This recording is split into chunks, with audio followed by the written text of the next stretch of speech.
Hadīth 1. Narrated Abu Ishaq, once, while I was sitting beside Zayd bin al-Arqam, he was asked, how many ghazwat did the Prophet, peace and blessings be upon him, undertake? Zayd replied, 19.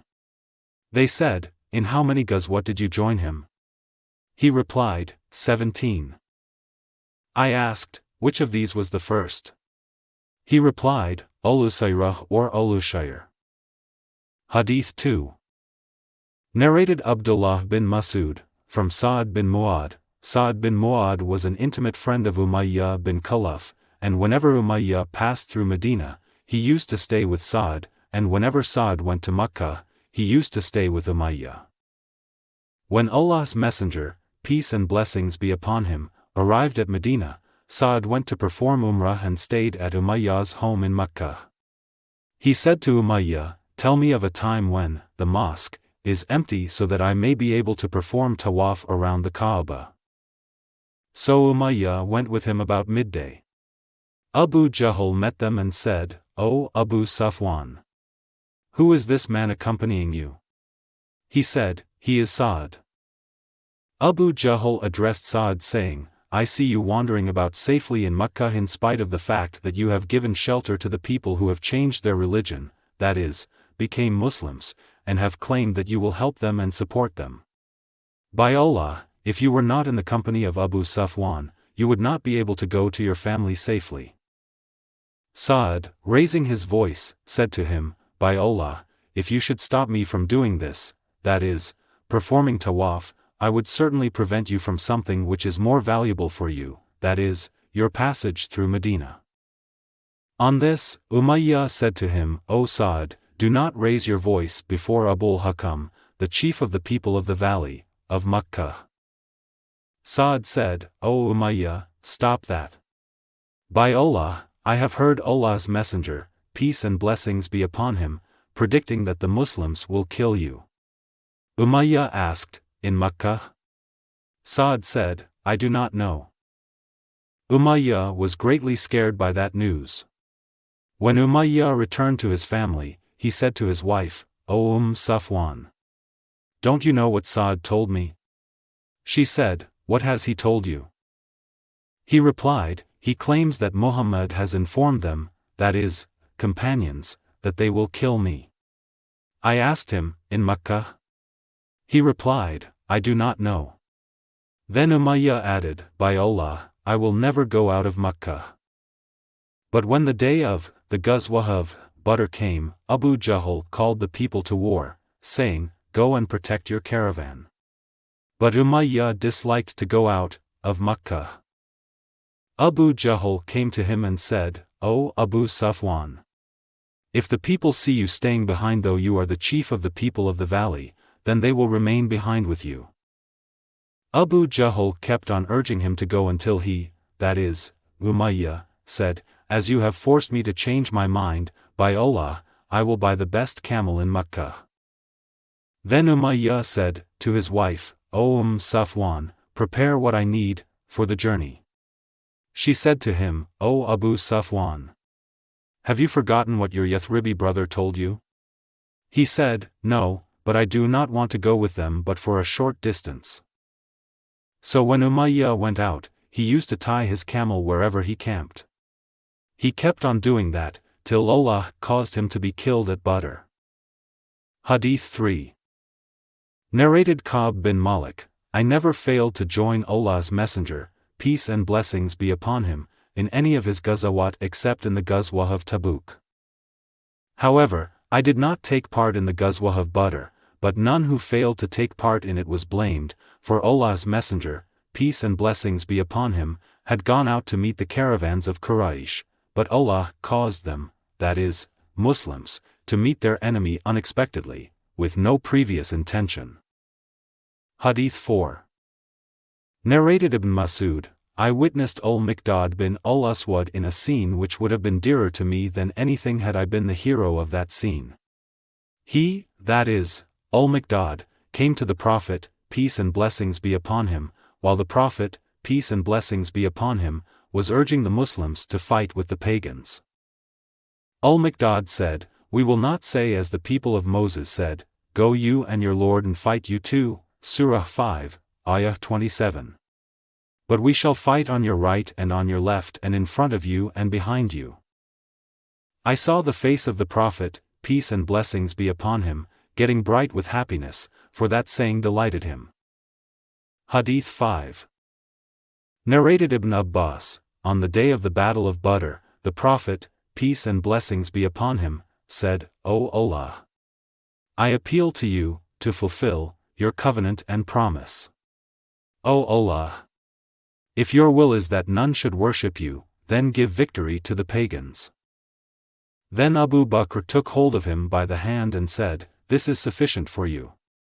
The Prophet, peace and blessings be upon him, came out saying, Their multitude will be put to flight and they will show their backs. Surah 54, Ayah 45. Hadith 6. Narrated Ibn Abbas, the believers who failed to join the Ghazwa of Badr and those who took part in it are not equal in reward. Hadith 7. Narrated Al-Barā, I and Ibn Umar were considered too young to take part in the Battle of Badr. Hadith 8. Narrated Al-Barā, I and Ibn Umar were considered too young to take part in the Battle of Badr, and the number of the emigrant warriors were over 60 men, and the Ansar were over 249. Hadith 9.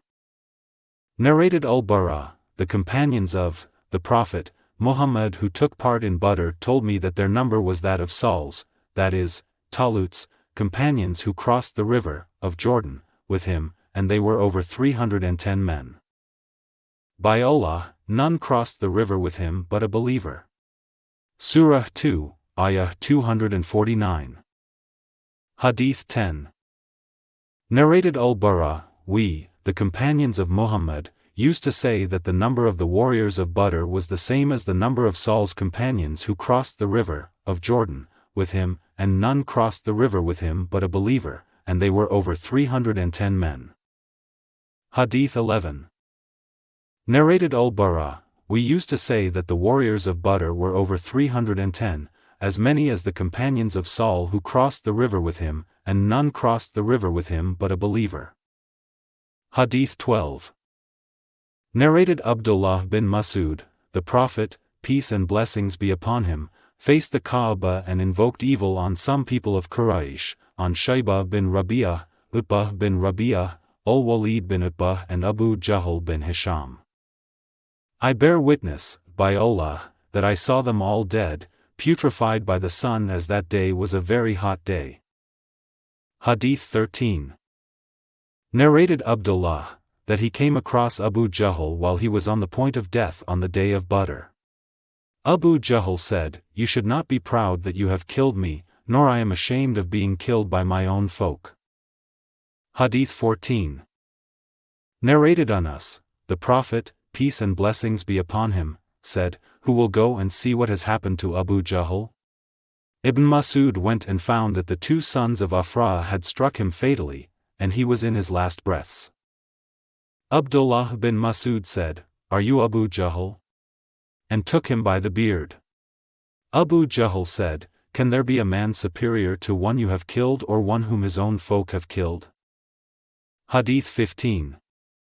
Narrated Anas, on the day of Badr, the Prophet, peace and blessings be upon him, said, Who will go and see what has happened to Abu Jahl? Ibn Mas'ud went and found that the two sons of Afra had struck him fatally. Abdullāh bin Mas'ud got hold of his beard and said, Are you Abu Jahl? He replied, Can there be a man more superior to one whom his own folk have killed, or you have killed? Hadith 16. Narrated Anas bin Malik, as above Hadith. Hadith 17. Narrated Abdur Rahman bin Auf, the grandfather of Salih bin Ibrahim, the story of Badr, namely, the narration regarding the sons of Afra. Hadith 18. Narrated Abu Mijlaz, from Qais bin Ubad, Ali bin Abi Talib said, I shall be the first man to kneel down before Allah, the Beneficent, to receive his judgment on the day of resurrection, in my favor. Qais bin Ubad also said, the following verse was revealed in their connection, These two opponents, believers and disbelievers, dispute with each other about their Lord. Surah 22, Ayah 19. Qais said that they were those who fought on the day of Badr, namely, Hamza, Ali, Ubaidah or Abu Ubaidah bin al-Harith, Shaybah bin Rabi'ah, Utbah and al-Walid bin Utbah. Hadith 19. Narrated Abu Darr, the following holy verse, these two opponents, believers and disbelievers, dispute with each other about their Lord, Surah 22, Ayah 19, was revealed concerning 6 men from Quraish, namely, Ali, Hamza, Ubaidah bin al-Harith, Shaybah bin Rabi'ah, Utbah bin Rabi'ah and al-Walid bin Utbah. Hadith 20. Narrated Ali, the following holy verse, these two opponents, believers and disbelievers, dispute with each other about their Lord, Surah 22, Ayah 19, was revealed concerning us. Hadith 21. Narrated Qais bin Ubad, I heard Abu Darr swearing that these holy verses were revealed in connection with those 6 persons on the day of Badr. Hadith 22. Narrated Qais, I heard Abu Darr swearing that the following holy verse, these two opponents, believers and disbelievers, disputing with each other about their Lord, Surah 22, Ayah 19, was revealed concerning those men who fought on the day of Badr, namely, Hamza, Ali, Ubaidah bin al-Harith, Utbah and Shaybah, the 2 sons of Rabi'ah, and al-Walid bin Utbah. Hadith 23. Narrated Abu Ishaq, a man asked al-Bara and I was listening, did Ali take part in the Battle of Badr? Al-Bara said, yes, he even met his enemies in a duel and was clad in 2 armors, one over the other. Hadith 24. Narrated Abdur Rahman bin Auf, I had an agreement with Umayyah bin Khalaf, that he would look after my relatives and property in Makkah, and I would look after his relatives and property in Medina. Abdur Rahman then mentioned the killing of Umayyah and his son on the day of Badr, and Bilal said, woe to me if Umayyah remains safe, that is, alive. Hadith 25. Narrated Abdullāh, the Prophet, peace and blessings be upon him, recited Surah An-Najm and then prostrated himself, and all who were with him prostrated too. But an old man took a handful of dust and touched his forehead with it saying, this is sufficient for me. Later on, I saw him killed as an infidel. Hadith 26. Narrated Urwa, the son of Az-Zubayr, Az-Zubayr had 3 scars caused by the sword, one of which was over his shoulder and I used to insert my fingers in it. He received 2 of those wounds on the day of Badr and 1 on the day of Al-Yarmouk. When Abdullāh bin Zubayr was killed, Abdul Malik bin Marwan said to me, O Urwa, do you recognize the sword of Az-Zubayr? I said, yes. He said, what marks does it have? I replied, it has a dent in its sharp edge which was caused in it on the day of Badr. Abdul Malik said, you are right. That is, their swords have dents because of clashing with the regiments of the enemies. Then Abdul Malik returned that sword to me, that is, Urwa. Hisham, Urwa's son said, we estimated the price of the sword as 3,000 dinars, and after that it was taken by one of us, that is, the inheritors, and I wish I could have had it. Hadith 27. Narrated Hisham, that his father said, the sword of Az-Zubayr was decorated with silver. Hisham added, the sword of Urwa was, also, decorated with silver. Hadith 28. Narrated Urwa, on the day of the Battle of Al-Yarmouk, the companions of Allah's Messenger, peace and blessings be upon him, said to Az-Zubayr, will you attack the enemy so that we shall attack them with you? Az-Zubayr replied, if I attack them, you people would not support me. They said, no, we will support you. So Az-Zubayr attacked them, that is, Byzantines, and pierced through their lines, and went beyond them and none of his companions was with him. Then he returned and the enemy got hold of the bridle of his horse, and struck him 2 blows, with the sword, on his shoulder. Between these 2 wounds there was a scar caused by a blow he had received on the day of Badr battle. When I was a child I used to play with those scars by putting my fingers in them. On that day, my brother, Abdullāh bin Az-Zubayr was also with him and he was 10 years old. Az-Zubayr had carried him on a horse and left him to the care of some men. Hadith 29.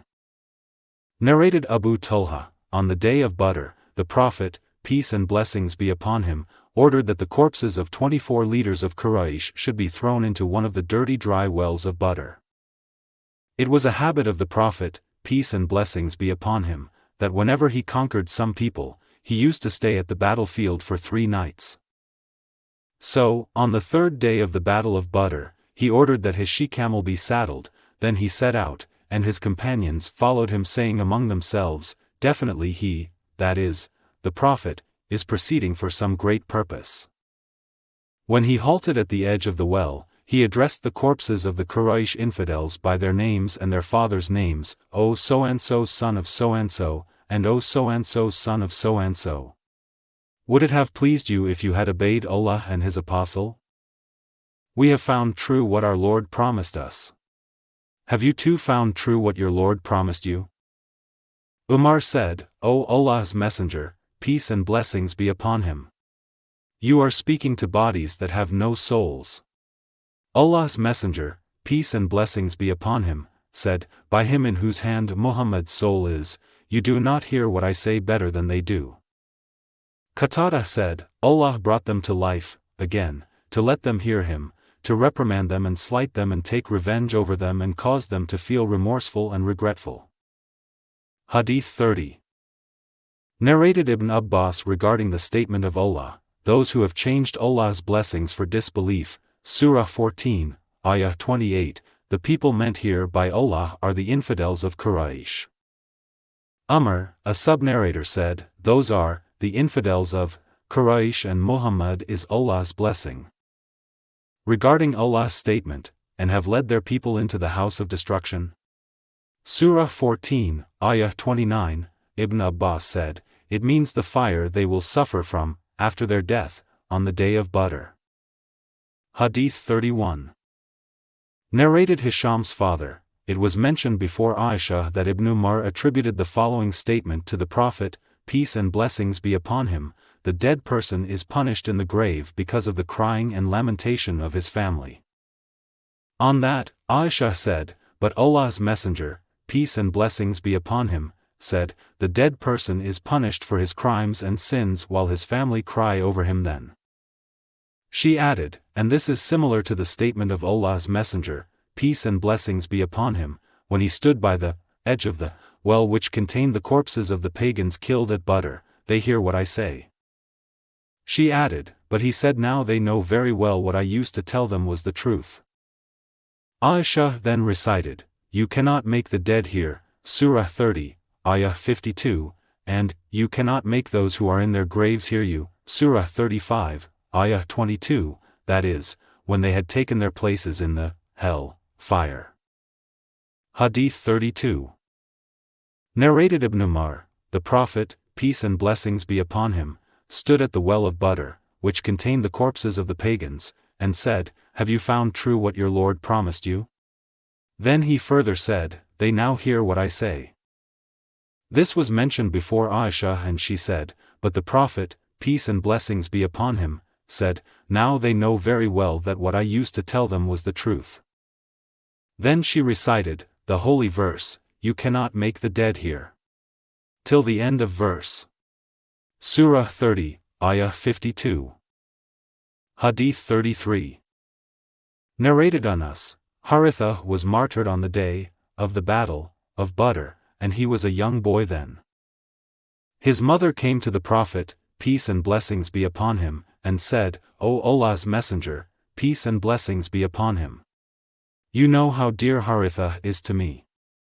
If he is in paradise, I shall remain patient and hope for reward from Allah, but if it is not so, then you shall see what I do. He said, may Allah be merciful to you. Have you lost your senses? Do you think there is only one paradise? There are many paradises and your son is in the most superior paradise of Al-Firdaus. Hadith 34. Narrated Ali, Allah's Messenger, peace and blessings be upon him, sent me, Abu Murthad and Az-Zubayr, and all of us were riding horses, and said, Go till you reach Rodat Kak, where there is a pagan woman carrying a letter from Hatib bin Abi Balta to the pagans of Makkah. So we found her riding her camel at the place which Allah's Messenger, peace and blessings be upon him, had mentioned. We said, to her, Give us the letter. She said, I have no letter. Then we made her camel kneel down and we searched her, but we found no letter. Then we said, Allah's Messenger, peace and blessings be upon him, had not told us a lie, certainly.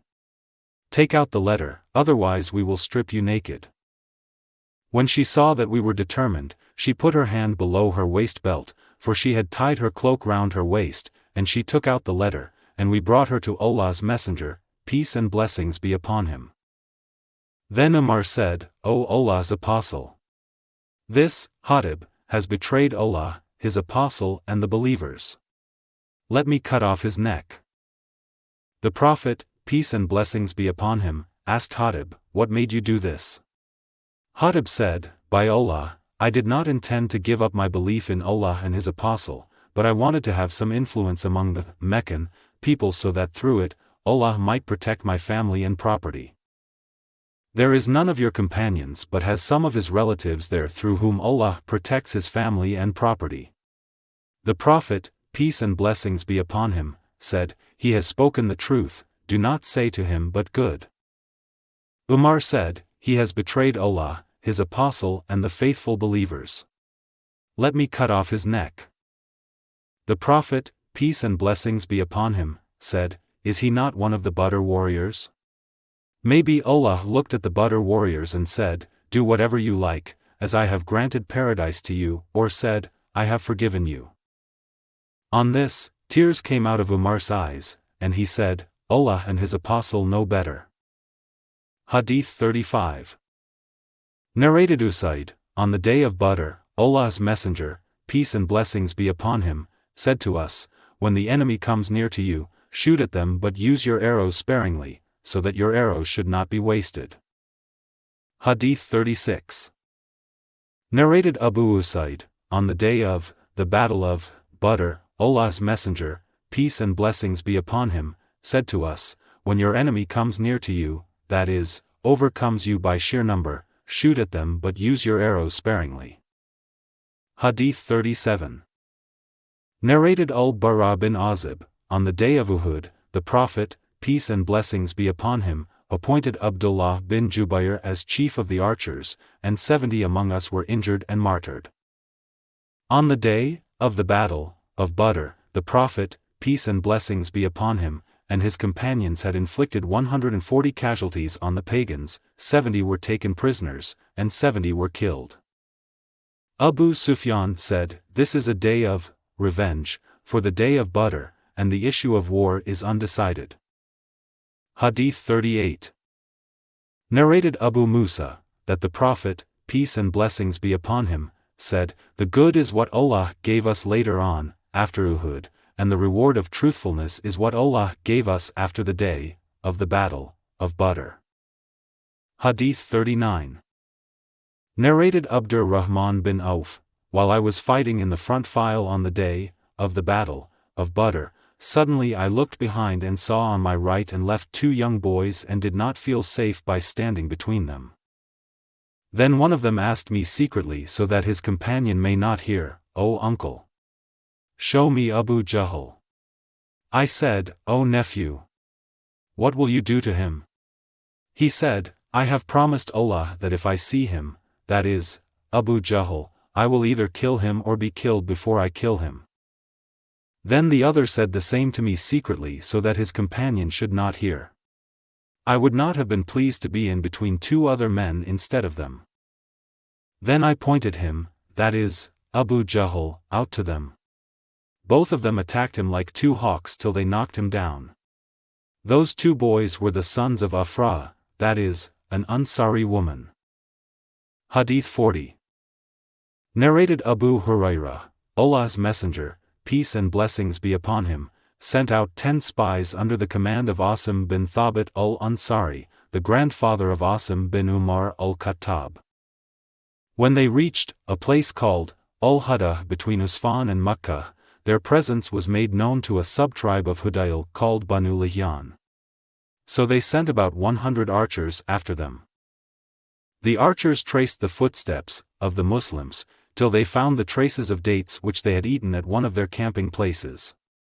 The archers said, "These dates are of Yathrib, that is, Medina," and went on tracing the Muslims' footsteps.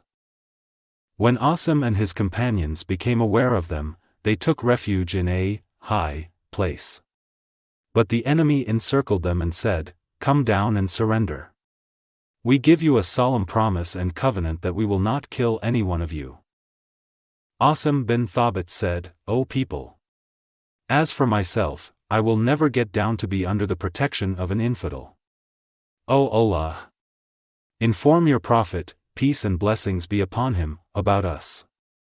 So the archers threw their arrows at them and martyred Asim. 3 of them came down and surrendered to them, accepting their promise and covenant, and they were Khubayb, Zayd bin ad-Dathanah and another man. When the archers got hold of them, they untied the strings of the arrow bows and tied their captives with them.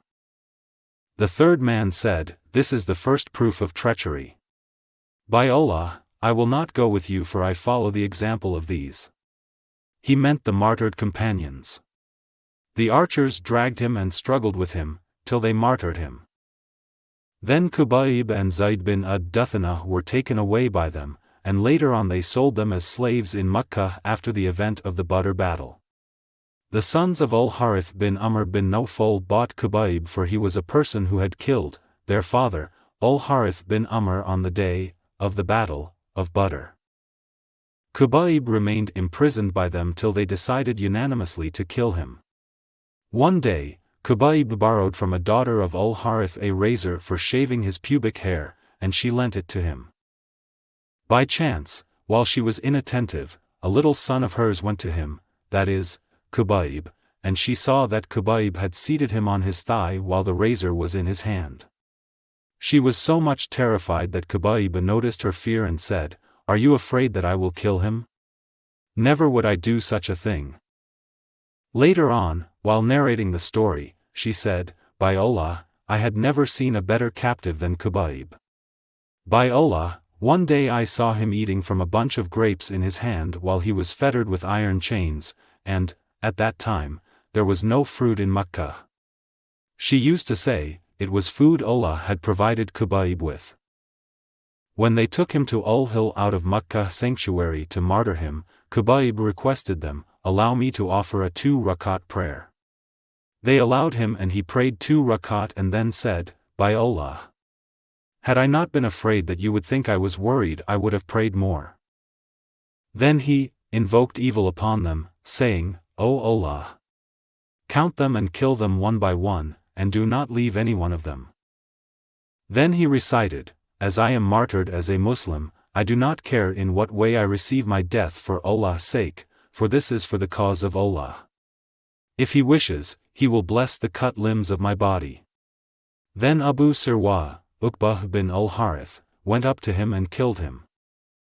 It was Khubayb who set the tradition of praying for any Muslim to be martyred in captivity, before he is executed.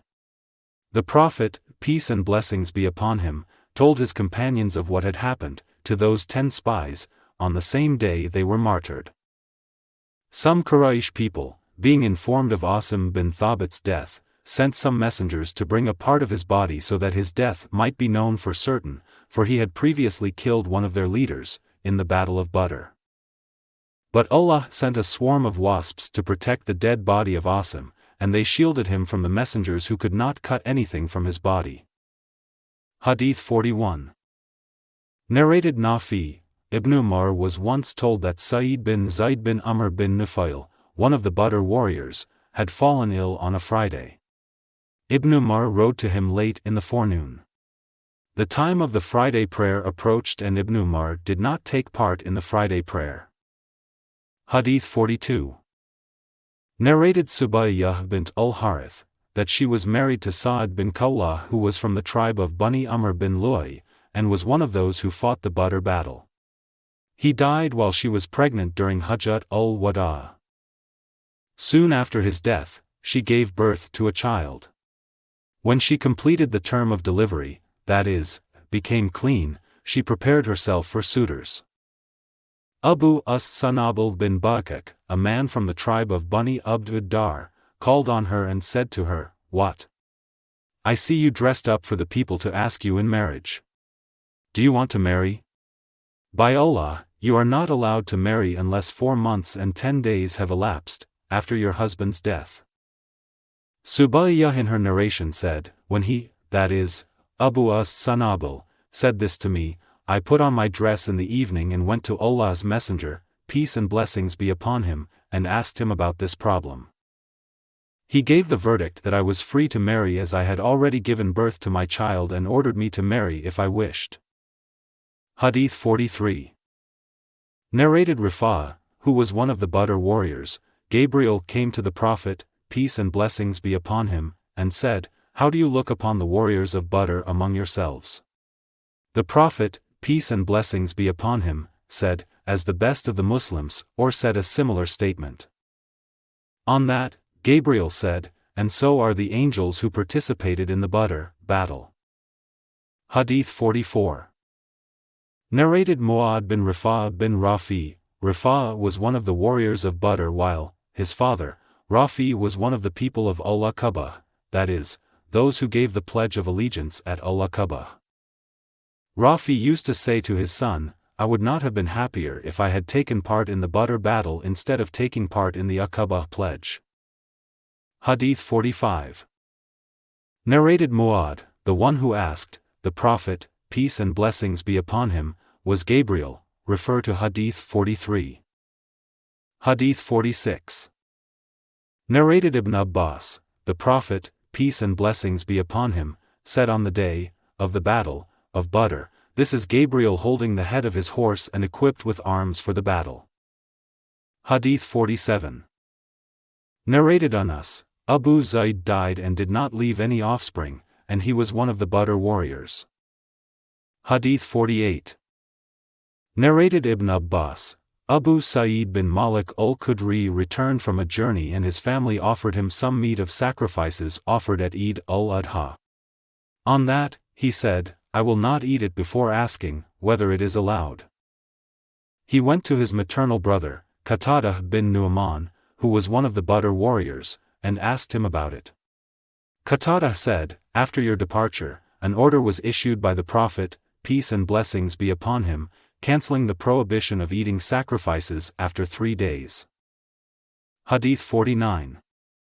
Narrated Urwa, Az-Zubayr said, "I met Ubaidah bin Sa'id bin al-As on the day of the battle of Badr and he was covered with armor, so much that only his eyes were visible.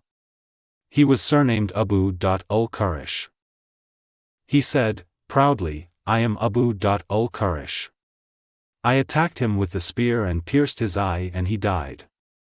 I put my foot over his body to pull that spear out, but even then I had to use a great force to take it out as its both ends were bent." Urwa said, later on, Allah's Messenger, peace and blessings be upon him, asked Az-Zubayr for the spear and he gave it to him. When Allah's Messenger, peace and blessings be upon him, died, Az-Zubayr took it back. After that, Abu Bakr demanded it and he gave it to him, and when Abu Bakr died, Az-Zubayr took it back. Umar then demanded it from him and he gave it to him. When Umar died, Az-Zubayr took it back, and then Uthman demanded it from him and he gave it to him. When Uthman was martyred, the spear remained with Ali's offspring. Then Abdullāh bin Az-Zubayr demanded it back, and it remained with him till he was martyred. Hadīth 50. Narrated Ubadah bin As-Samit, who was one of the Badr warriors, Allah's Messenger, peace and blessings be upon him, said, "Give me the pledge of allegiance." Hadīth 51. Narrated Aisha, the wife of the Prophet, Abu Hudayfa, one of those who fought the battle of Badr with Allah's apostle, adopted Salim as his son and married his niece, Hind bint al-Walid bin Utbah, to him, and Salim was a freed slave of an Ansari woman. Allah's Messenger, peace and blessings be upon him, also adopted Zayd as his son. In the pre-Islamic period of ignorance, the custom was that, if one adopted a son, the people would call him by the name of the adopted father whom he would inherit as well, till Allah revealed, "Call them, adopted sons, by the names of their fathers." Surah 33, Ayah 5. Hadith 52. Narrated Ar-Rubai bint Muawwid, the Prophet, peace and blessings be upon him, came to me the night my marriage was consummated, and sat down on my bed as you, the sub-narrator, are sitting now, and small girls were beating the tambourine and singing in lamentation of my father who had been killed on the day of the Battle of Badr. Then one of the girls said, "There is a prophet amongst us who knows what will happen tomorrow." The Prophet, peace and blessings be upon him, said to her, "Do not say this, but go on saying what you have spoken before." Hadith 53.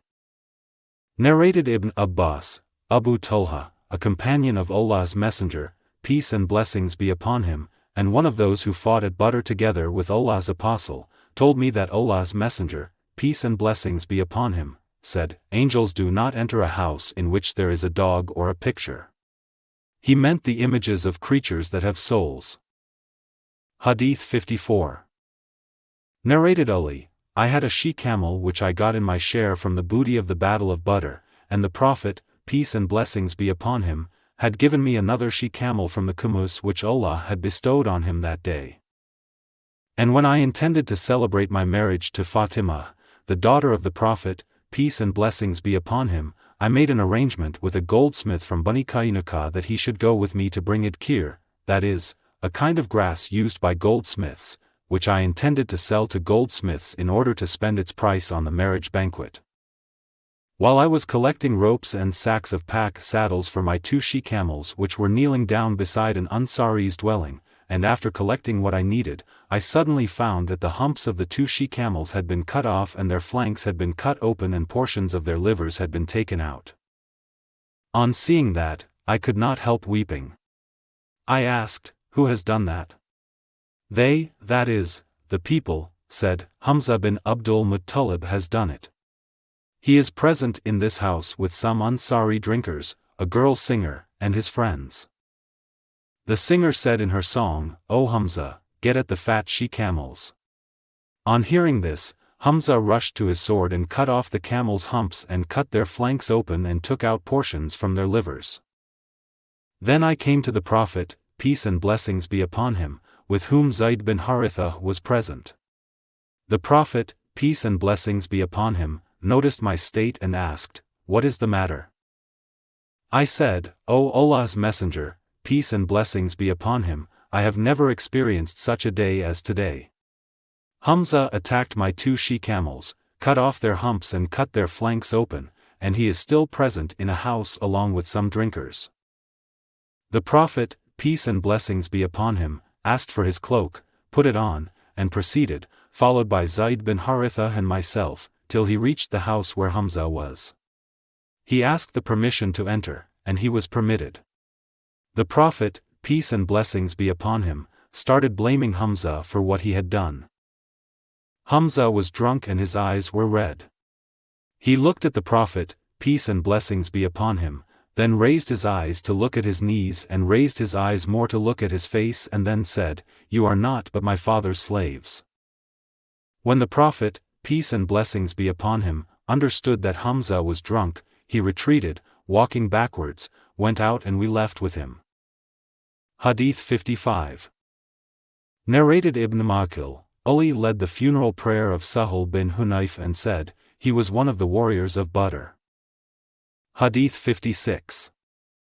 Narrated Abdullāh bin Umar bin al-Khattab said, when my daughter, Hafsa bint Umar lost her husband Qunais bin Hudayfah as-Sahmi, who was one of the companions of Allah's Messenger, peace and blessings be upon him, and had fought in the Battle of Badr and had died in Medina, I met Uthman bin Affan and suggested that he should marry Hafsa, saying, "If you wish, I will marry Hafsa bint Umar to you."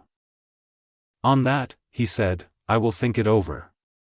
I waited for a few days and then he said to me, "I am of the opinion that I shall not marry at present." Then I met Abu Bakr and said, "If you wish, I will marry you Hafsa bint Umar. He kept quiet and did not give me any reply, and I became more angry with him than I was with Uthman. Some days later, Allah's Messenger, peace and blessings be upon him, demanded her hand in marriage and I married her to him. Later on, Abu Bakr met me and said, perhaps you were angry with me when you offered me Hafsa for marriage and I gave no reply to you? I said, yes. Abu Bakr said, nothing prevented me from accepting your offer, except that I learnt that Allah's Messenger, peace and blessings be upon him, had referred to the issue of Hafsa, and I did not want to disclose the secret of Allah's Messenger, peace and blessings be upon him, but had he, that is, the Prophet, given her up I would surely have accepted her. Hadīth 57. Narrated Abu Mas'ud al-Badri, the Prophet, peace and blessings be upon him, said, a man's spending on his family is a deed of charity. Hadīth 58. Narrated Az-Zuhri, I heard Urwah bin Az-Zubayr talking to Umar bin Abdul Aziz during the latter's governorship, at Medina. He said, Al-Mughīrah bin Shu'bah delayed the Asr prayer when he was the ruler of Al-Kufa. On that, Abu Mas'ud Uqbah bin Amr al-Ansari, the grandfather of Zayd bin Hassan, who was one of the Badr warriors, came in and said, to Al-Mughīrah, you know that Gabriel came down and offered the prayer and Allah's Messenger, peace and blessings be upon him, prayed 5 prescribed prayers, and Gabriel said, to the Prophet, peace and blessings be upon him, I have been ordered to do so, that is, offer these 5 prayers at these fixed stated hours of the day. Hadīth 59. Narrated Abu Mas'ud al-Badri, Allah's Messenger, peace and blessings be upon him, said, it is sufficient for one to recite the last 2 verses of Surah Al-Baqarah at night. Hadīth 60. Narrated Mahmud bin Ar-Rabi'a, that Itban bin Malik who was one of the companions of the Prophet, peace and blessings be upon him, and one of the warriors of Badr, came to Allah's Messenger, peace and blessings be upon him. Hadīth 61. Narrated Ibn Shihab, I asked Al-Husayn bin Muhammad who was one of the sons of Salim and one of the nobles amongst them, about the narration of Mahmud bin Ar-Rabi'a from Itban bin Malik, and he confirmed it. Hadīth 62. Narrated Abdullāh bin Amr bin Rabi'a, who was one of the leaders of Bani Adi and his father participated in the Battle of Badr in the company of the Prophet, peace and blessings be upon him. Umar appointed Qudamah bin Maz'un as ruler of Bahrain. Qudamah was one of the warriors of the Battle of Badr and was the maternal uncle of Abdullāh bin Umar and Hafsa. Hadīth 63. Narrated Az-Zuhri, Salim bin Abdullāh told me that Rafi bin Khadij told Abdullāh bin Umar that his 2 paternal uncles, who had fought in the Battle of Badr, informed him that Allah's Messenger, peace and blessings be upon him, forbade the renting of fields. I said to Salim, do you rent your land? He said, yes, for Rafi is mistaken. Hadīth 64. Narrated Abdullāh bin Shaddad bin al-Had al-Laythi, I saw Rifa'a bin Rafi al-Ansari who was a Badr warrior. Hadīth 65. Narrated Al-Miswar bin Makramah, that Amr bin Auf, who was an ally of Bani Amr bin Lu'ay and one of those who fought at Badr in the company of the Prophet, peace and blessings be upon him, said, Allah's Messenger, peace and blessings be upon him, sent Abu Ubaidah bin al-Jarrah to Bahrain to bring the jizya taxation from its people, for Allah's Messenger, peace and blessings be upon him, had made a peace treaty with the people of Bahrain and appointed Al-Ula bin al-Hadrami as their ruler. So, Abu Ubaidah arrived with the money from Bahrain. When the Ansar heard of the arrival of Abu Ubaidah, on the next day, they offered the morning prayer with the Prophet, peace and blessings be upon him, and when the morning prayer had finished, they presented themselves before him. On seeing the Ansar, Allah's Messenger, peace and blessings be upon him, smiled and said, I think you have heard that Abu Ubaidah has brought something? They replied, indeed, it is so, O Allah's Apostle. He said, be happy, and hope for what will please you. By Allah, I am not afraid that you will be poor, but I fear that worldly wealth will be bestowed upon you as it was bestowed upon those who lived before you. So you will compete amongst yourselves for it, as they competed for it, and it will destroy you as it did them. Hadith 66. Narrated Nafi, Ibn Umar used to kill all kinds of snakes until Abu Lubabah al-Badri told him that the Prophet, peace and blessings be upon him, had forbidden the killing of harmless snakes living in houses and called jinnan. So Ibn Umar gave up killing them. Hadith 67. Narrated Anas bin Malik, some men of the Ansar requested Allah's Messenger, peace and blessings be upon him, to allow them to see him. They said, allow us to forgive the ransom of our sister's son, Abbas. The Prophet, peace and blessings be upon him, said, by Allah, you will not leave a single dirham of it. Hadith 68. Narrated Ubaydullah bin Adi bin al-Qiyar, that Al-Miqdad bin Amr al-Kindi, who was an ally of Bani Zuhra and one of those who fought the Battle of Badr together with Allah's Messenger, peace and blessings be upon him, told him that he said to Allah's Messenger, peace and blessings be upon him, suppose I met one of the infidels and we fought, and he struck one of my hands with his sword and cut it off and then took refuge in a tree and said, I surrender to Allah, that is, I have become a Muslim, could I kill him, O Allah's Messenger, peace and blessings be upon him, after he had said this? Allah's Messenger, peace and blessings be upon him, said, you should not kill him. Al-Miqdad said, O Allah's Messenger, peace and blessings be upon him. But he had cut off one of my two hands, and then he had uttered those words. Allah's Messenger, peace and blessings be upon him, replied, you should not kill him, for if you kill him, he would be in your position where you had been before killing him, and you would be in his position where he had been before uttering those words. Hadith 69. Narrated Anas, Allah's Messenger, peace and blessings be upon him, said on the day of Badr, who will go and see what has happened to Abu Jahl? Ibn Mas'ud went and saw him struck by the two sons of Afra and was on the point of death. Ibn Mas'ud said, are you Abu Jahl? Abu Jahl replied, can there be a man more superior to the one whom you have killed, or as Sulaiman said, or his own folk have killed? Abu Jahl added, would that I had been killed by other than a mere farmer. Hadith 70. Narrated Ibn Abbas, Umar said, when the Prophet, peace and blessings be upon him, died, I said to Abu Bakr, let us go to our Ansari brethren. We met two pious men from them who had fought in the Battle of Badr. When I mentioned this to Urwah bin az-Zubayr, he said, those two pious men were Uwaym bin Sa'adah and Ma'an bin Adi.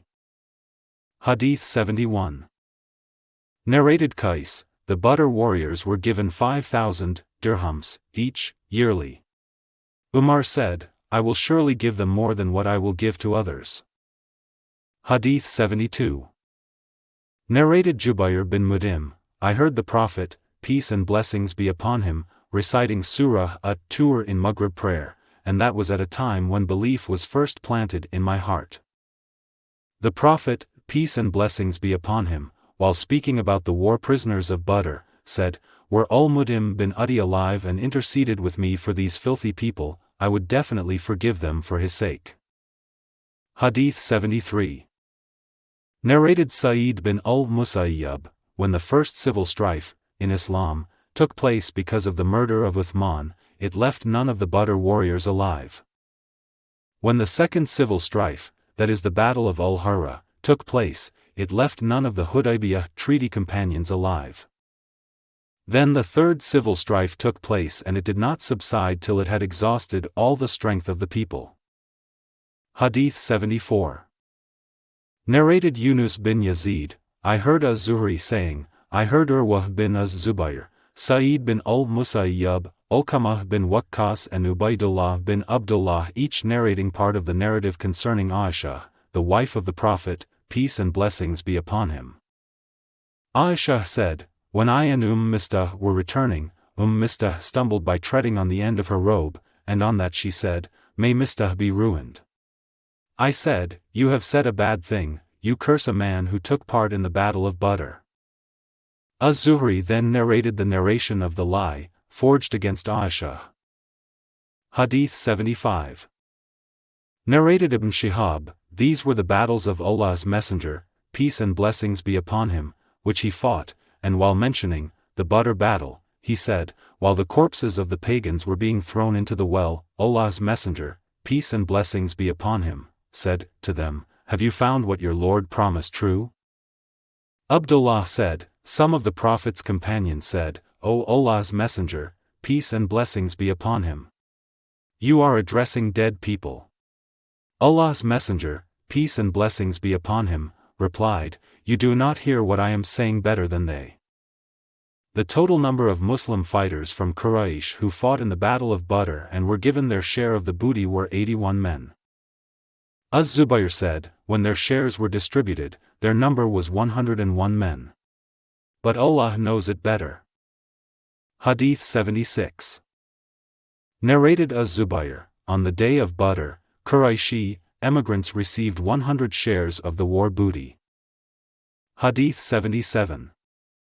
Narrated Ibn Umar, Bani An-Nadir and Bani Quraiza fought against the Prophet, peace and blessings be upon him, violating their peace treaty, so the Prophet, peace and blessings be upon him, exiled Bani An-Nadir and allowed Bani Quraiza to remain at their places, in Medina, taking nothing from them till they fought against the Prophet, peace and blessings be upon him, again. He then killed their men and distributed their women, children and property among the Muslims, but some of them came to the Prophet, peace and blessings be upon him, and he granted them safety, and they embraced Islam. He exiled all the Jews from Medina. They were the Jews of Bani Qainuqa, the tribe of Abdullāh bin Salam, and the Jews of Bani Haritha and all the other Jews of Medina. Hadīth 78. Narrated Sa'id bin Jubayr, I mentioned to Ibn Abbas Surah Hashr. He said, call it Surah An-Nadir. Hadīth 79. Narrated Anas bin Malik, some people used to allot some date palm trees to the Prophet, peace and blessings be upon him, as gift till he conquered Bani Quraiza and Bani An-Nadir, whereupon he started returning their date palms to them. Hadīth 80. Narrated Ibn Umar, Allah's Messenger, peace and blessings be upon him, had the date palm trees of Bani An-Nadir burnt and cut down at a place called Al-Buwairah. Allah then revealed, what you cut down of the date palm trees, of the enemy, or you left them standing on their stems, it was by Allah's permission. Surah 59, Ayah 5. Hadīth 81. Narrated Ibn Umar, the Prophet, peace and blessings be upon him, burnt the date palm trees of Bani An-Nadir.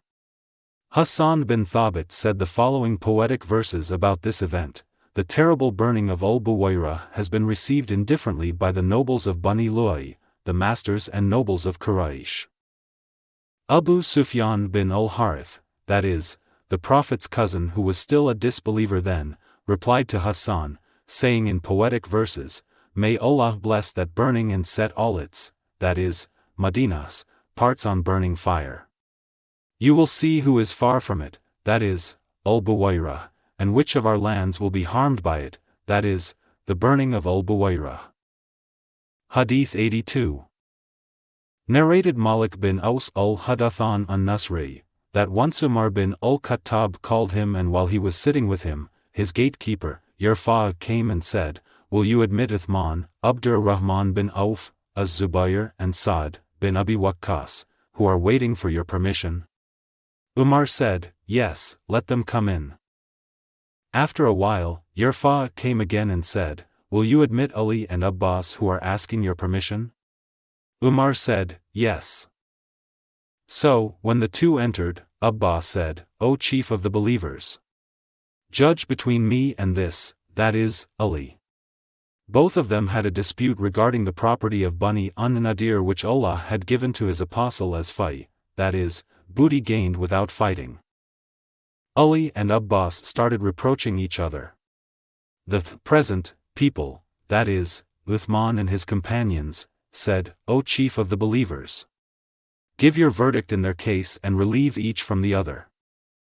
Umar said, wait. I beseech you, by Allah, by whose permission both the heaven and the earth stand fast. Do you know that Allah's Messenger, peace and blessings be upon him, said, we, prophets, our properties are not to be inherited, and whatever we leave is to be spent in charity, and he said it about himself? They, that is, Uthman and his company, said, he did say it. Umar then turned towards Ali and Abbas and said, I beseech you both, by Allah.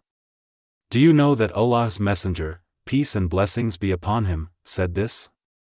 They replied in the affirmative. He said, now I am talking to you about this matter. Allah the Glorified favored his apostle with something of this fa'i, that is, booty won without fighting, which he did not give to anybody else. Allah said, and what Allah gave to his apostle, fa'i booty, from them, for which you made no expedition with either cavalry or camelry. But Allah gives power to his apostles over whomsoever he wills, and Allah is able to do all things.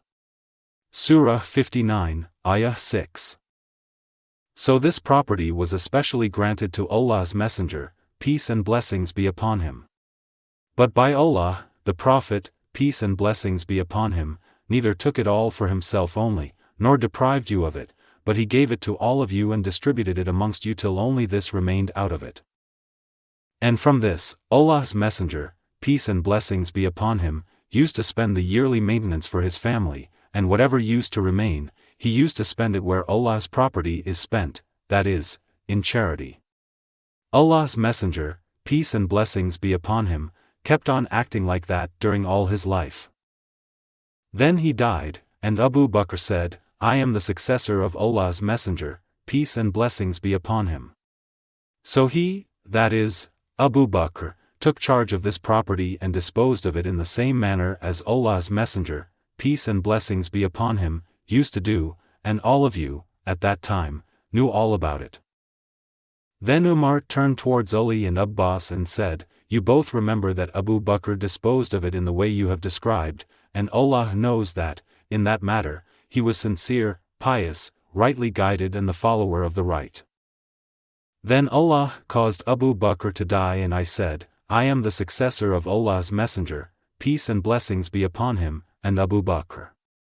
So I kept this property in my possession for the first 2 years of my rule, that is, caliphate, and I used to dispose of it in the same way as Allah's Messenger, peace and blessings be upon him, and Abu Bakr used to do, and Allah knows that I have been sincere, pious, rightly guided and the follower of the right, in this matter. Later on, both of you, that is, Ali and Abbas, came to me, and the claim of you both was one and the same. O Abbas! You also came to me. So I told you both that Allah's Messenger, peace and blessings be upon him, said, our property is not inherited, but whatever we leave is to be given in charity.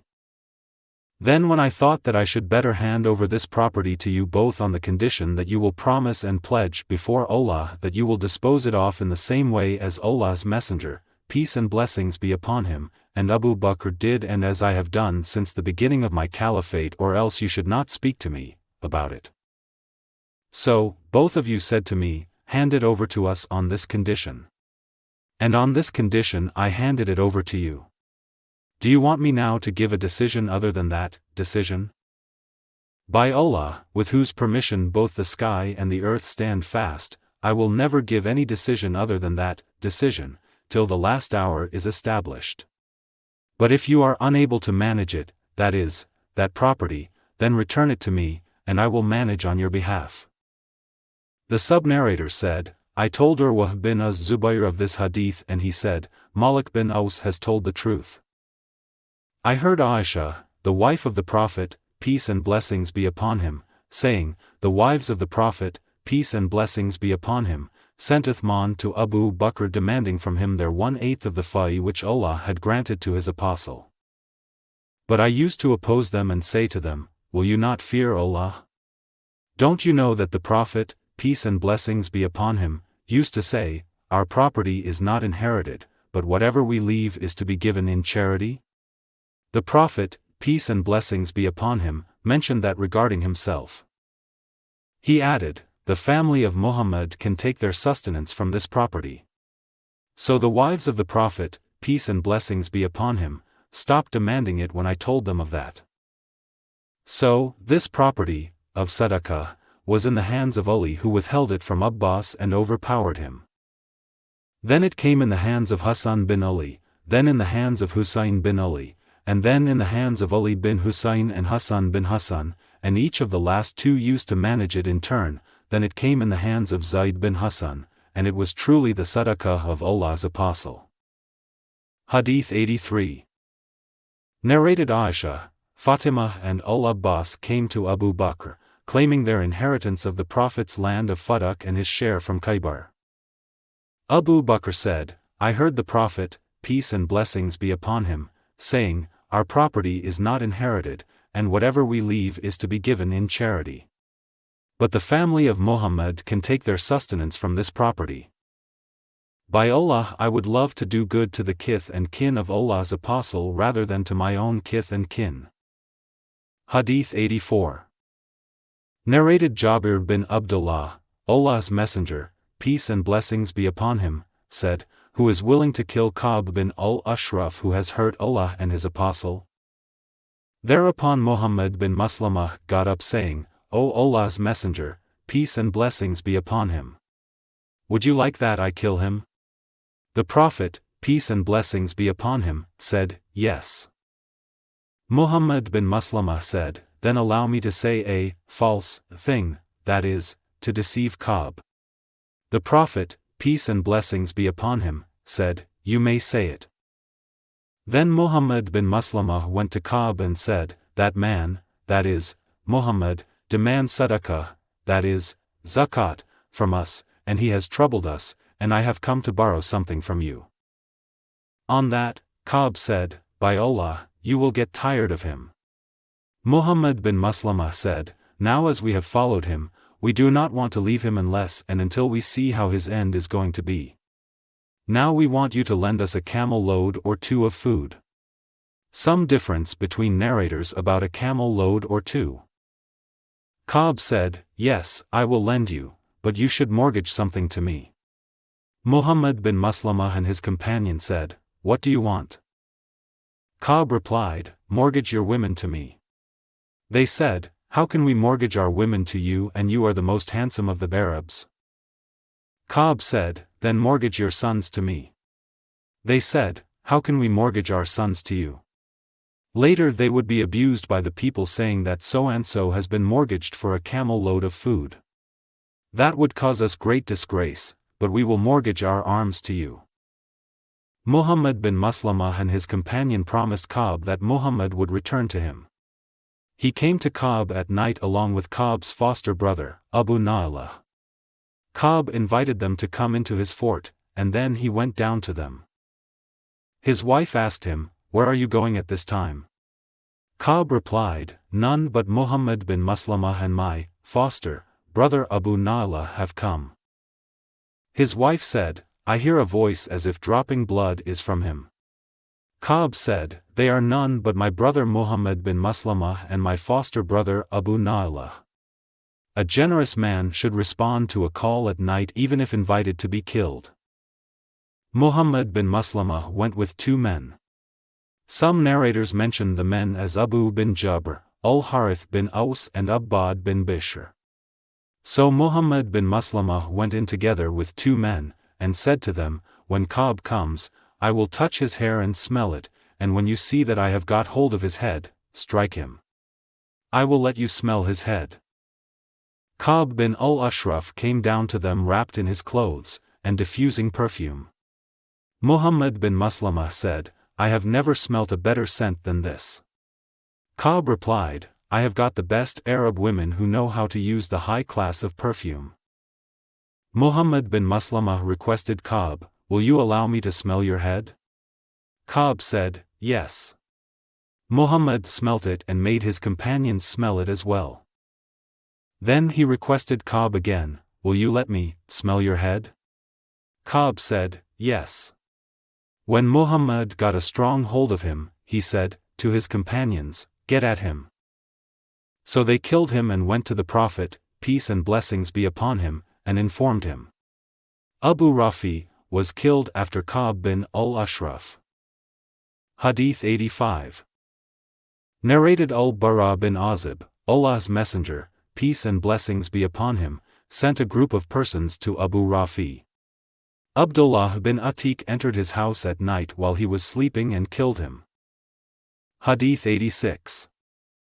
Narrated Al-Barā bin Azib, Allah's Messenger, peace and blessings be upon him, sent some men from the Ansar to kill Abu Rafi, the Jew, and appointed Abdullāh bin Atiq as their leader. Abu Rafi used to hurt Allah's Messenger, peace and blessings be upon him, and help his enemies against him. He lived in his castle in the land of Hijaz. When those men approached the castle, after the sun had set and the people had brought back their livestock to their homes, Abdullāh bin Atiq said to his companions, "Sit down at your places. I am going, and I will try to play a trick on the gatekeeper so that I may enter the castle." So Abdullāh proceeded towards the castle, and when he approached the gate, he covered himself with his clothes, pretending to answer the call of nature. The people had gone in, and the gatekeeper considered Abdullāh as one of the castle's servants, addressing him saying, "O Allah's servant, enter if you wish, for I want to close the gate." Abdullāh added in his story, "So I went in the castle, and hid myself. When the people got inside, the gatekeeper closed the gate and hung the keys on a fixed wooden peg. I got up and took the keys and opened the gate." Some people were staying late at night with Abu Rafi for a pleasant night chat in a room of his. When his companions of nightly entertainment went away, I ascended to him, and whenever I opened a door, I closed it from inside. I said to myself, "Should these people discover my presence, they will not be able to catch me till I have killed him." So I reached him and found him sleeping in a dark house amidst his family. I could not recognize his location in the house. So I shouted, "O Abu Rafi!" Abu Rafi said, "Who is it?" I proceeded towards the source of the voice and hit him with the sword, and because of my perplexity, I could not kill him. He cried loudly, and I came out of the house and waited for a while, and then went to him again and said, "What is this voice, O Abu Rafi?" He said, "Woe to your mother! A man in my house has hit me with a sword." I again hit him severely, but I did not kill him. Then I drove the point of the sword into his belly, and pressed it through, till it touched his back, and I realized that I have killed him.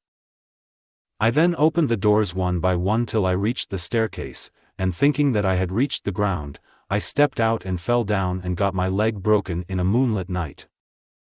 I tied my leg with a turban and proceeded on till I sat at the gate, and said, "I will not go out tonight till I know that I have killed him." So, when, early in the morning, the cock crowed, the announcer of the casualty stood on the wall saying, "I announce the death of Abu Rafi, the merchant of Hijaz." Thereupon I went to my companions and said, "Let us save ourselves, for Allah has killed Abu Rafi." So I, along with my companions, proceeded and went to the Prophet, peace and blessings be upon him, and described the whole story to him. He said, "Stretch out your broken leg." I stretched it out and he rubbed it, and it became all right as if I had never had any ailment whatsoever. Hadīth 87.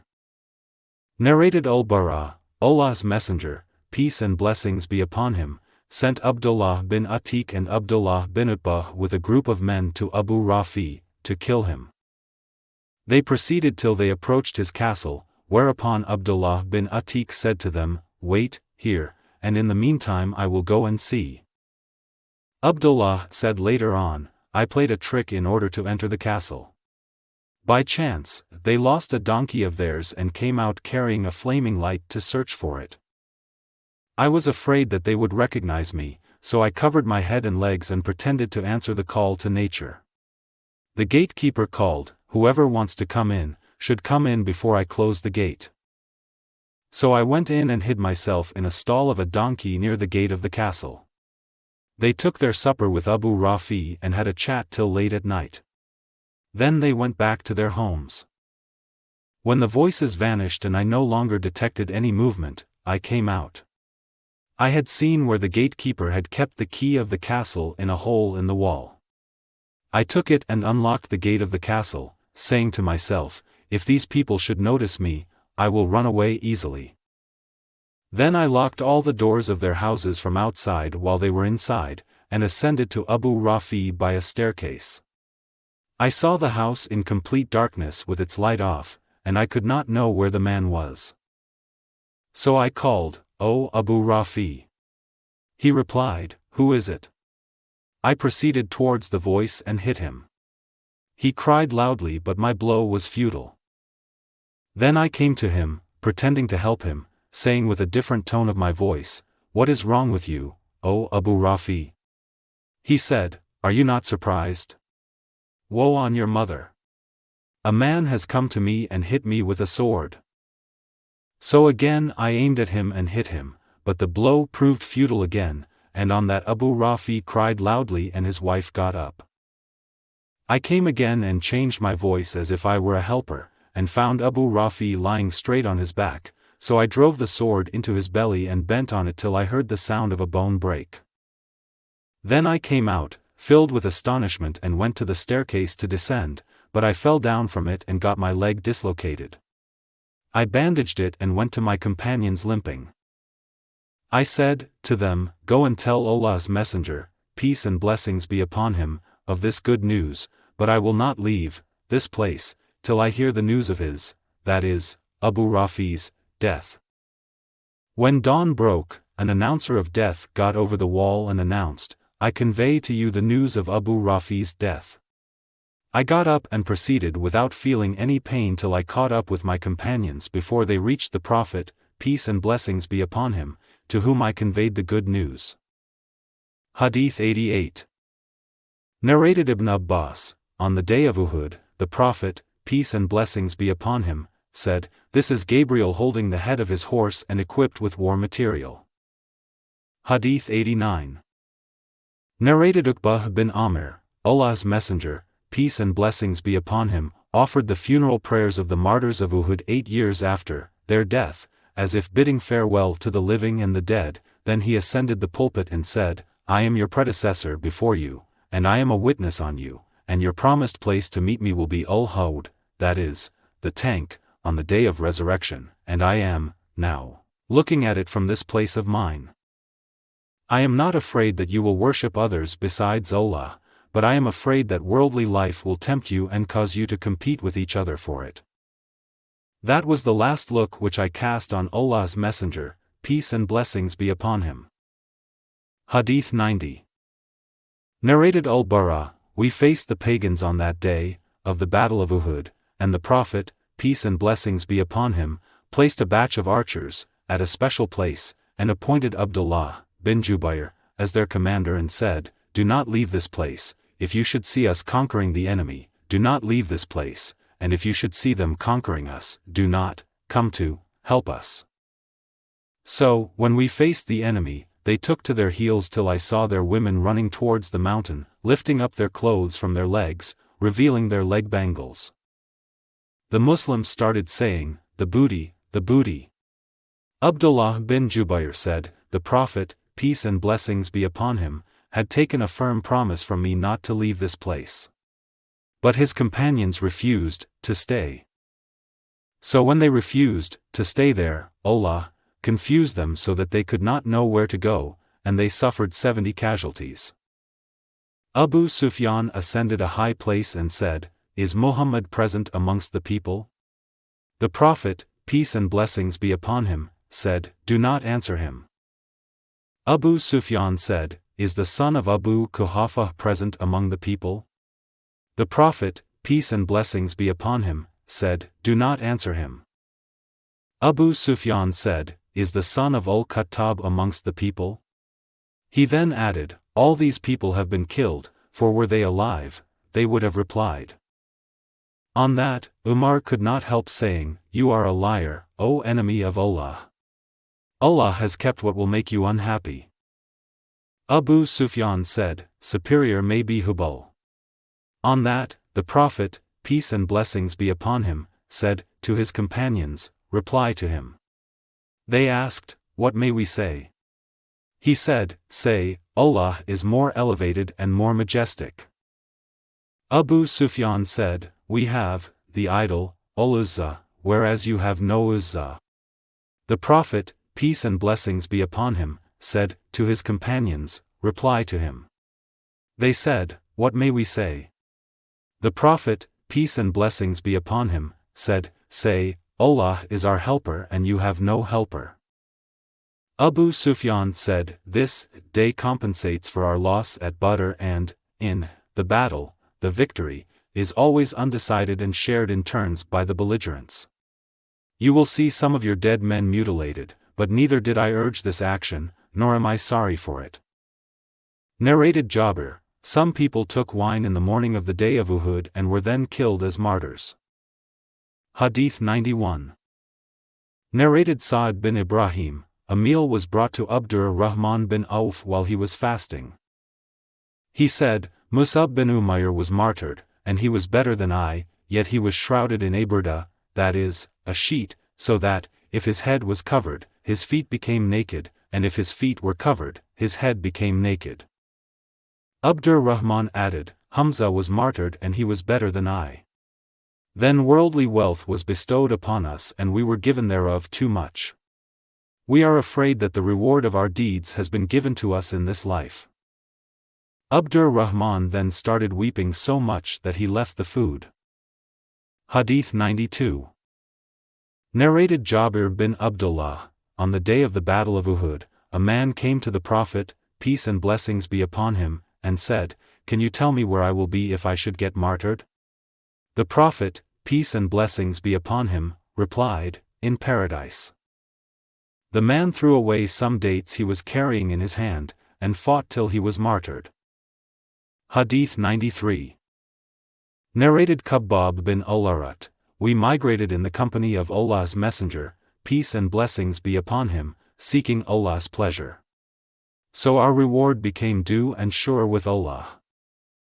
Some of us have been dead without enjoying anything of their rewards, here, and one of them was Mus'ab bin Umayr who was martyred on the day of the Battle of Uhud, and did not leave anything except a namira, that is, a sheet in which he was shrouded. If we covered his head with it, his feet became naked, and if we covered his feet with it, his head became naked. So the Prophet, peace and blessings be upon him, said to us, cover his head with it and put some idkir, that is, a kind of grass, over his feet or throw idkir over his feet. But some amongst us have got the fruits of their labor ripened, and they are collecting them. Hadith 94. Narrated Anas, his uncle, Anas bin An-Nadir, was absent from the Battle of Badr and he said, I was absent from the first battle of the Prophet, peace and blessings be upon him, that is, Badr battle, and if Allah should let me participate in a battle with the Prophet, peace and blessings be upon him, Allah will see how strongly I will fight. So he encountered the day of Uhud battle. The Muslims fled and he said, O Allah! I appeal to you to excuse me for what these people, that is, the Muslims, have done, and I am clear from what the pagans have done. Then he went forward with his sword and met Sa'd bin Mu'adh, fleeing, and asked him, Where are you going, O Sa'd? I detect a smell of paradise before Uhud. Then he proceeded on and was martyred. Nobody was able to recognize him till his sister recognized him by a mole on his body or by the tips of his fingers. He had over 80 wounds caused by stabbing, striking or shooting with arrows. Hadith 95. Narrated Zayd bin Thabit, when we wrote the Holy Quran, I missed one of the verses of Surah Al-Ahzab which I used to hear Allah's Messenger, peace and blessings be upon him, reciting. Then we searched for it and found it with Khuzaymah bin Thabit al-Ansari. The verse was, Among the believers are men who have been true to their covenant with Allah. Of them, some have fulfilled their obligations to Allah, that is, they have been killed in Allah's cause, and some of them are still waiting. Surah 33, Ayah 23. So we wrote this in its place in the Quran. Hadith 96. Narrated Zayd bin Thabit, when the Prophet, peace and blessings be upon him, set out for the Battle of Uhud, some of those who had gone out with him returned. The companions of the Prophet, peace and blessings be upon him, were divided into two groups. One group said, "We will fight them," that is, the enemy, and the other group said, "We will not fight them." So there came the divine revelation, "O Muslims! Then what is the matter within you that you are divided into two parties about the hypocrites? Allah has cast them back to disbelief because of what they have earned." Surah 4, Ayah 88. On that, the Prophet, peace and blessings be upon him, said, "That is Taibah, that is, the city of Medina, which clears one from one's sins as the fire expels the impurities of silver." Hadith 97. Narrated Jabir, this verse, "When two of your parties almost decided to fall away, was revealed in our connection, that is, Bani Salamah and Bani Haritha, and I would not have liked that, if it was not revealed, for Allah said, but Allah was their protector." Surah 3, Ayah 122. Hadith 98. Narrated Jabir, Allah's Messenger, peace and blessings be upon him, said to me, "Have you got married, O Jabir?" I replied, "Yes." He asked, "What, a virgin or a matron?" I replied, "Not a virgin but a matron." He said, "Why did you not marry a young girl who would have fondled with you?" I replied, "O Allah's Messenger, peace and blessings be upon him. My father was martyred on the day of Uhud and left 9 orphan daughters who are my 9 sisters, so I disliked to have another young girl of their age, but I sought an elderly woman who could comb their hair and look after them." The Prophet, peace and blessings be upon him, said, "You have done the right thing." Hadith 99. Narrated Jabir bin Abdullāh, that his father was martyred on the day of the Battle of Uhud and was in debt and left 6 orphan daughters. Jabir added, "When the season of plucking the dates came, I went to Allah's Messenger, peace and blessings be upon him, and said, 'You know that my father was martyred on the day of Uhud, and he was heavily in debt, and I would like that the creditors should see you.' The Prophet, peace and blessings be upon him, said, 'Go and pile every kind of dates apart.' I did so and called him, that is, the Prophet, peace and blessings be upon him. When the creditors saw him, they started claiming their debts from me then in such a harsh manner, as they had never done before. So when he saw their attitude, he went round the biggest heap of dates thrice, and then sat over it and said, 'O Jabir, call your companions, that is, the creditors.' Then he kept on measuring, and giving, to the creditors, their due, till Allah paid all the debt of my father. I would have been satisfied to retain nothing of those dates for my sisters after Allah had paid the debts of my father. But Allah saved all the heaps of dates, so that when I looked at the heap where the Prophet, peace and blessings be upon him, had been sitting, it seemed as if a single date had not been taken away thereof." Hadith 100. Narrated Sa'd bin Abi Waqqas, I saw Allah's Messenger, peace and blessings be upon him, on the day of the Battle of Uhud accompanied by 2 men fighting on his behalf. They were dressed in white and were fighting as bravely as possible. I had never seen them before, nor did I see them later on. Hadith 101. Narrated Sa'd bin Abi Waqqas, the Prophet, peace and blessings be upon him, took out a quiver of arrows for me on the day of Uhud and said, "Throw arrows, let my father and mother be sacrificed for you." Hadith 102. Narrated Sa'd, Allah's Messenger, peace and blessings be upon him, mentioned both his father and mother for me on the day of the Battle of Uhud. Hadith 103. Narrated Ibn al-Musayyab, Sa'd bin Abi Waqqas said, Allah's Messenger, peace and blessings be upon him, mentioned both his father and mother for me on the day of the Battle of Uhud. He meant when the Prophet, peace and blessings be upon him, said to Sa'd, while the latter was fighting, "Let my father and mother be sacrificed for you." Hadith 104. Narrated Ali, I have never heard the Prophet, peace and blessings be upon him, mentioning both his father and mother for anybody other than Sa'd. Hadith 105. Narrated Ali, I have never heard the Prophet, peace and blessings be upon him, mentioning his father and mother for anybody other than Sa'd bin Malik. I heard him saying on the day of Uhud, "O Sa'd, throw arrows. Let my father and mother be sacrificed for you. Hadith 106. Narrated Mu'tamir's father, Uthman said that on the day of the Battle of Uhud, none remained with the Prophet, peace and blessings be upon him, but Talha and Sa'd. Hadith 107. Narrated Sa'ib bin Yazid, I have been in the company of Abdur-Rahman bin Auf, Talha bin Ubaydullah, Al-Miqdad and Sa'd, and I heard none of them narrating anything from the Prophet, peace and blessings be upon him, excepting the fact that I heard Talha narrating about the day of Uhud, battle. Hadith 108. Narrated Qais, I saw Talha's paralyzed hand with which he had protected the Prophet, peace and blessings be upon him, on the day of Uhud. Hadith 109. Narrated Anas, when it was the day of Uhud, the people left the Prophet, peace and blessings be upon him, while Abu Talha was in front of the Prophet, peace and blessings be upon him, shielding him with his leather shield. Abu Talha was a skillful archer who used to shoot violently. He broke 2 or 3 arrow bows on that day. If a man carrying a quiver full of arrows passed by, the Prophet would say to him, scatter its contents for Abu Talha. The Prophet, peace and blessings be upon him, would raise his head to look at the enemy, whereupon Abu Talha would say, let my father and mother be sacrificed for you. Do not raise your head, lest an arrow of the enemy should hit you. Let my neck be struck, rather than your neck. I saw Aisha, the daughter of Abu Bakr, and Sulaym rolling up their dresses so that I saw their leg bangles while they were carrying water skins on their backs and emptying them in the mouths of the wounded people.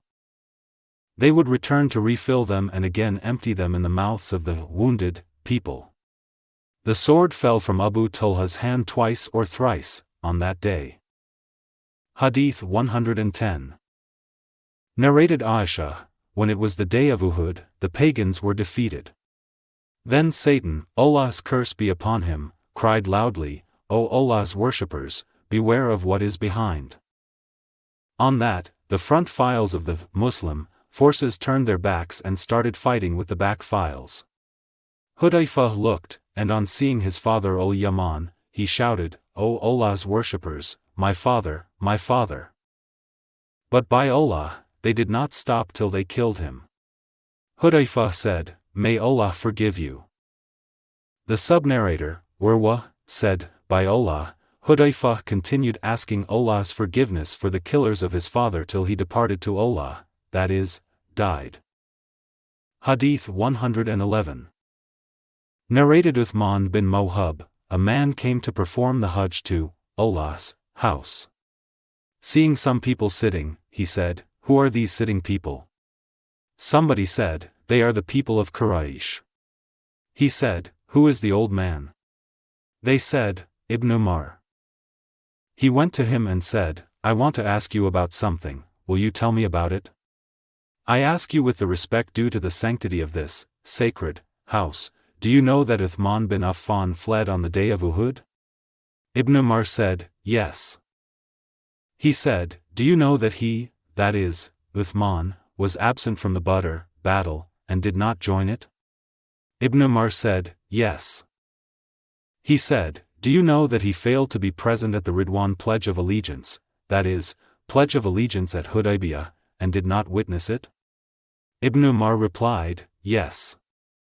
He then said, Allahu Akbar. Ibn Umar said, Come along, I will inform you and explain to you what you have asked. As for the flight of Uthman, on the day of Uhud, I testify that Allah forgave him.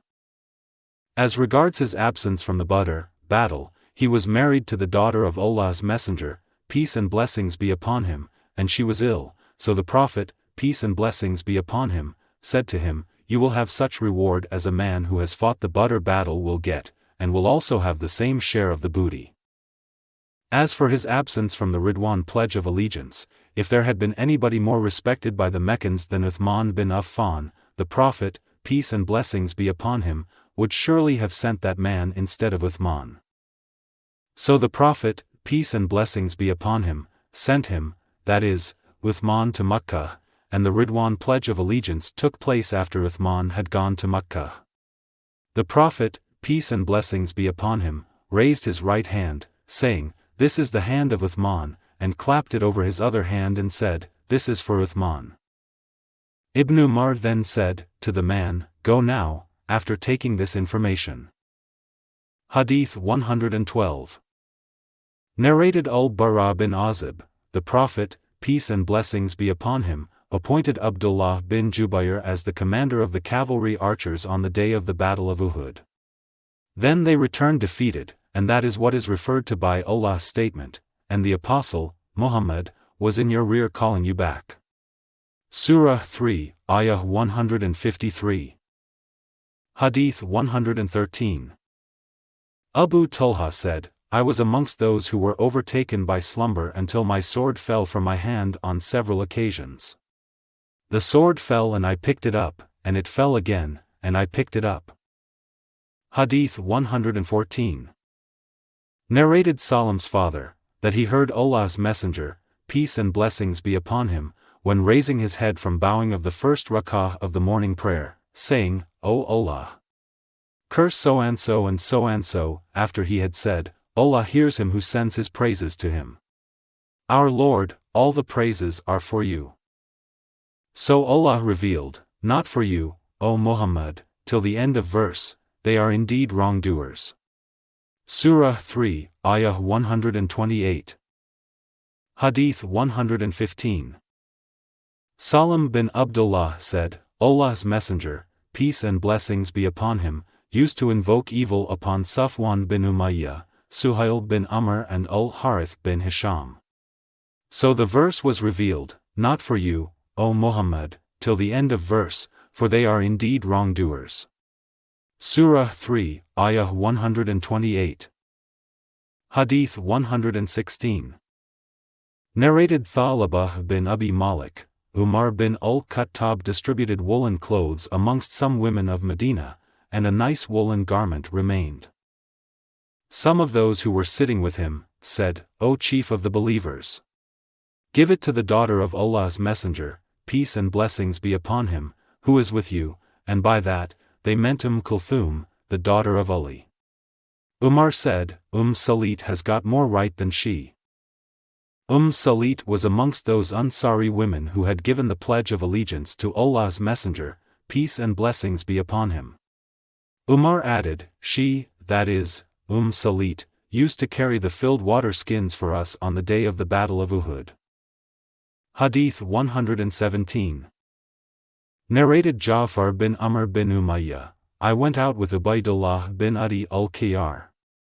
When we reached Hims, that is, a town in Syria, Ubaydullah bin Adi said to me, 'Would you like to see Wahshi so that we may ask him about the killing of Hamza?' I replied, 'Yes.' Wahshi used to live in Hims. We inquired about him and somebody said to us, 'He is that in the shade of his palace, as if he were a full water skin.' So we went up to him, and when we were at a short distance from him, we greeted him and he greeted us in return. Ubaydullah was wearing his turban and Wahshi could not see except his eyes and feet. Ubaydullah said, 'O Wahshi, do you know me?' Wahshi looked at him and then said, 'No, by Allah. But I know that Adi bin al-Qiyar married a woman called Qittal, the daughter of Abu al-Is, and she delivered a boy for him at Makkah, and I looked for a wet nurse for that child. Once, I carried that child along with his mother and then I handed him over to her, and your feet resemble that child's feet.' Then Ubaydullah uncovered his face and said, to Wahshi, 'Will you tell us the story of the killing of Hamza?' Wahshi replied, 'Yes, Hamza killed Tuaymah bin Adi bin al-Qiyar at Badr battle, so my master, Jubayr bin Mut'im said to me, if you kill Hamza in revenge for my uncle, then you will be set free.' When the people set out for the Battle of Uhud, in the year of Ainain, Ainain is a mountain near the mountain of Uhud, and between it and Uhud there is a valley, I went out with the people for the battle. When the army aligned for the fight, Sibah came out and said, 'Is there any Muslim to accept my challenge to a duel?' Hamza bin Abdul Muttalib came out and said, O Sibah! O Ibn Ammar, the one who circumcises other ladies! Do you challenge Allah and His Apostle? Then Hamza attacked and killed him, causing him to be non-extant like the bygone yesterday. I hid myself under a rock, and when he, that is, Hamza, came near me, I threw my spear at him, driving it into his umbilicus so that it came out through his buttocks, causing him to die. When all the people returned to Makkah, I too returned with them. I stayed in Makkah till Islam spread in it, that is, Makkah. Then I left for Taif, and when the people of Taif sent their messengers to Allah's messenger, peace and blessings be upon him, I was told that the Prophet, peace and blessings be upon him, did not harm the messengers, so I too went out with them till I reached Allah's messenger, peace and blessings be upon him. When he saw me, he said, Are you Wahshi? I said, Yes. He said, Was it you who killed Hamza? I replied, What happened is what you have been told of. He said, Can you hide your face from me? So I went out when Allah's messenger, peace and blessings be upon him, died, and Musaylimah al-Kadhdab appeared, claiming to be a prophet. I said, I will go out to Musaylimah so that I may kill him, and make amends for killing Hamza. So I went out with the people, to fight Musaylimah and his followers, and then famous events took place concerning that battle. Suddenly I saw a man, that is, Musaylimah, standing near a gap in a wall. He looked like an ash-colored camel and his hair was disheveled. So I threw my spear at him, driving it into his chest in between his breasts till it passed out through his shoulders, and then an Ansari man attacked him and struck him on the head with a sword. Abdullāh bin Umar said, A slave girl on the roof of a house said, Alas! The chief of the believers, that is, Musaylimah, has been killed by a black slave. Hadīth 118. Narrated Abu Hurairah, Allah's Messenger, peace and blessings be upon him, pointing to his broken canine tooth, said, Allah's wrath has become severe on the people who harmed his prophet. Allah's wrath has become severe on the man who is killed by the apostle of Allah in Allah's cause. Hadīth 119. Narrated Ibn Abbas, Allah's wrath became severe on him whom the Prophet, peace and blessings be upon him, had killed in Allah's cause. Allah's wrath became severe on the people who caused the face of Allah's Prophet to bleed. Hadīth 120. Narrated Abu Hazim, that he heard Sahal bin Sa'd being asked about the wounds of Allah's Messenger, peace and blessings be upon him, saying, By Allah, I know who washed the wounds of Allah's Messenger, peace and blessings be upon him, and who poured water, for washing them, and with what he was treated. Sahal added, Fatima, the daughter of Allah's Messenger, peace and blessings be upon him, used to wash the wounds, and Ali bin Abi Talib used to pour water from a shield. When Fatima saw that the water aggravated the bleeding, she took a piece of a mat, burnt it, and inserted its ashes into the wound so that the blood was congealed, and bleeding stopped. His canine tooth got broken on that day, and his face was wounded, and his helmet was broken on his head. Hadīth 121. Narrated Ibn Abbas, Allah's wrath gets severe on a person killed by a prophet, and Allah's wrath became severe on him who had caused the face of Allah's Messenger, peace and blessings be upon him, to bleed. Hadīth 122.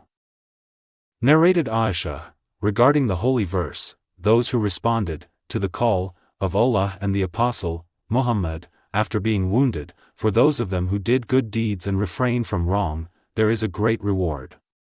Surah 3, Ayah 172.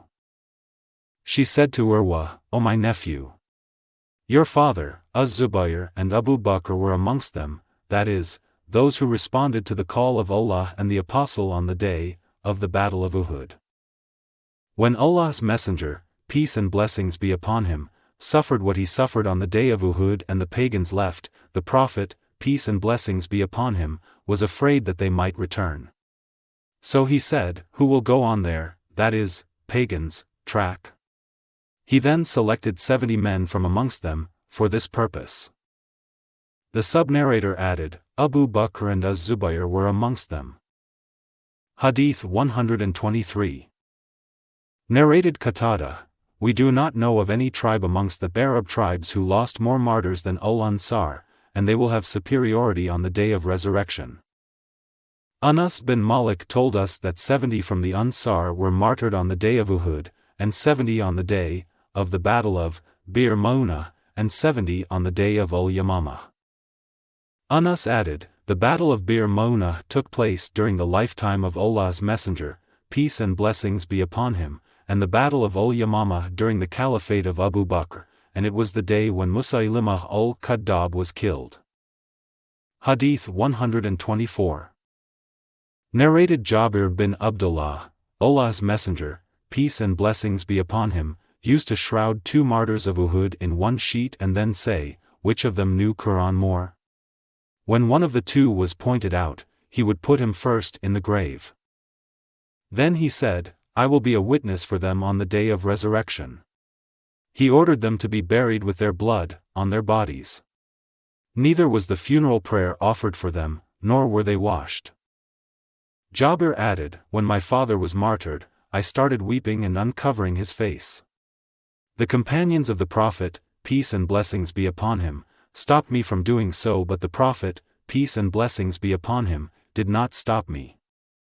Then the Prophet, peace and blessings be upon him, said, O Jabir, don't weep over him, for the angels kept on covering him with their wings till his body was carried away, for burial. Hadith 125. Narrated Abu Musa, the Prophet, peace and blessings be upon him, said, I saw in a dream that I moved a sword and its blade got broken, and that symbolized the casualties which the believers suffered on the day of Uhud. Then I moved it again, and it became as perfect as it had been, and that symbolized the conquest of Makkah, which Allah helped us to achieve, and the union of all the believers. I, also, saw cows in the dream, and what Allah does is always beneficial. Those cows appeared to symbolize the faithful believers, who were martyred on the day of Uhud. Hadith 126. Narrated Khabbab, we migrated with the Prophet, peace and blessings be upon him, for Allah's cause, so our reward became due with Allah. Some of us passed away, that is, died, without enjoying anything from their reward, and one of them was Mus'ab bin Umayr, who was killed, that is, martyred, on the day of Uhud. He did not leave behind except a sheet of striped woolen cloth. If we covered his head with it, his feet became naked, and if we covered his feet with it, his head became naked. The Prophet, peace and blessings be upon him, said to us, cover his head with it and put idkir, that is, a kind of grass, over his feet, or said, put some idkir over his feet. But some of us have got their fruits ripened, and they are collecting them. Hadith 127. Narrated Anas, the Prophet, peace and blessings be upon him, said, this is a mountain that loves us and is loved by us. Hadith 128. Narrated Anas bin Malik, when the mountain of Uhud appeared before Allah's Messenger, peace and blessings be upon him, he said, this is a mountain that loves us and is loved by us. O Allah! Abraham made Makkah a sanctuary, and I have made Medina, that is, the area between its 2 mountains, a sanctuary as well. Hadith 129. Narrated Uqbah, one day, the Prophet, peace and blessings be upon him, went out and offered the funeral prayer for the people, that is, martyrs, of Uhud, as he used to offer a funeral prayer for any dead person, and then, after returning, he ascended the pulpit and said, I am your predecessor before you, and I am a witness upon you, and I am looking at my tank just now, and I have been given the keys of the treasures of the world, or the keys of the world. By Allah, I am not afraid that you will worship others besides Allah after me, but I am afraid that you will compete with each other for the pleasures of this world. Hadith 130. Narrated Abu Huraira, the Prophet, peace and blessings be upon him, sent a sariyah of spies and appointed Asim bin Thabit, the grandfather of Asim bin Umar bin al-Khattab, as their leader. So they set out, and when they reached a place between Usfan and Makkah, they were mentioned to one of the branch tribes of Bani Hudayl called Lihyan. So, about 100 archers followed their traces till they, that is, the archers, came to a journey station where they, that is, Asim and his companions, had encamped and found stones of dates they had brought as journey food from Medina. The archers said, "These are the dates of Medina," and followed their traces till they took them over. When Asim and his companions were not able to go ahead, they went up a high place, and their pursuers encircled them and said, "You have a covenant and a promise that if you come down to us, we will not kill any one of you." Asim said, "As for me, I will never come down on the security of an infidel. O Allah! Inform your Prophet about us." So they fought with them till they killed Asim along with 7 of his companions with arrows, and there remained Khubayb, Zayd and another man to whom they gave a promise and a covenant. So when the infidels gave them the covenant and promise, they came down. When they captured them, they opened the strings of their arrow bows and tied them with it. The third man who was with them said, "This is the first breach in the covenant," and refused to accompany them. They dragged him and tried to make him accompany them, but he refused, and they killed him. Then they proceeded on taking Khubayb and Zayd till they sold them in Makkah. The sons of Al-Harith bin Amr bin Nawfal bought Khubayb. It was Khubayb who had killed Al-Harith bin Amr on the day of Badr. Khubayb stayed with them for a while as a captive till they decided unanimously to kill him. At that time, Khubayb borrowed a razor from one of the daughters of Al-Harith to shave his pubic hair. She gave it to him. She said later on, "I was heedless of a little baby of mine who moved towards Khubayb, and when it reached him, he put it on his thigh. When I saw it, I got scared so much that Khubayb noticed my distress while he was carrying the razor in his hand. He said, 'Are you afraid that I will kill it? Allah willing, I will never do that.' Later on, she used to say, 'I have never seen a captive better than Khubayb. Once I saw him eating from a bunch of grapes, although at that time no fruits were available at Makkah, and he was fettered with iron chains, and in fact, it was nothing but food bestowed upon him by Allah. So they took him out of the sanctuary of Makkah to kill him. He said, 'Allow me to offer a 2-rakat prayer.' Then he went to them and said, 'Had I not been afraid that you would think I was afraid of death, I would have prayed for a longer time.' So it was Khubayb who first set the tradition of praying 2 rakat before being executed. He then said, 'O Allah! Count them one by one,' and added, 'When I am being martyred as a Muslim, I do not care in what way I receive my death for Allah's sake, because this death is in Allah's cause. If He wishes, He will bless the cut limbs.' Then Uqbah bin al-Harith got up and martyred him." The narrator added, "The Quraish, infidels, sent some people to Asim in order to bring a part of his body so that his death might be known for certain, for Asim had killed one of their chiefs on the day of Badr. But Allah sent a cloud of wasps which protected his body from their messengers who could not harm his body consequently." Hadith 131. Narrated Jabir, the person who killed Khubayb was Abu Sirwa, that is, Uqbah bin al-Harith. Hadith 132. Narrated Abdullaziz, Anas said, "The Prophet, peace and blessings be upon him, sent 70 men, called al-Qurā for some purpose. The 2 groups of Bani Sulaym called Ri'l and Dhakwan, appeared to them near a well called Bi'r Ma'una. The people, that is, al-Qurā, said, 'By Allah, we have not come to harm you, but we are passing by you on our way to do something for the Prophet, peace and blessings be upon him.' But the infidels killed them. The Prophet, peace and blessings be upon him, therefore invoked evil upon them for a month during the morning prayer. That was the beginning of al-Qanut, and we used not to say Qanut before that." A man asked Anas about al-Qanut, "Is it to be said after the bowing, in the prayer, or after finishing the recitation, that is, before bowing?" Anas replied, no, but, it is to be said, after finishing the recitation. Hadith 133. Narrated Anas, Allah's Messenger, peace and blessings be upon him, said al-Qanut for 1 month after the posture of bowing, invoking evil upon some Arab tribes. Hadith 134. Narrated Anas bin Malik, the tribes of Ri'l, Dhakwan, Ushaira and Bani Lihyan asked Allah's Messenger, peace and blessings be upon him, to provide them with some men to support them against their enemy. He therefore provided them with 70 men from the Ansar whom we used to call al-Quraiza in their lifetime. They used to collect wood by daytime and pray at night. When they were at the well of Ma'una, the infidels killed them by betraying them.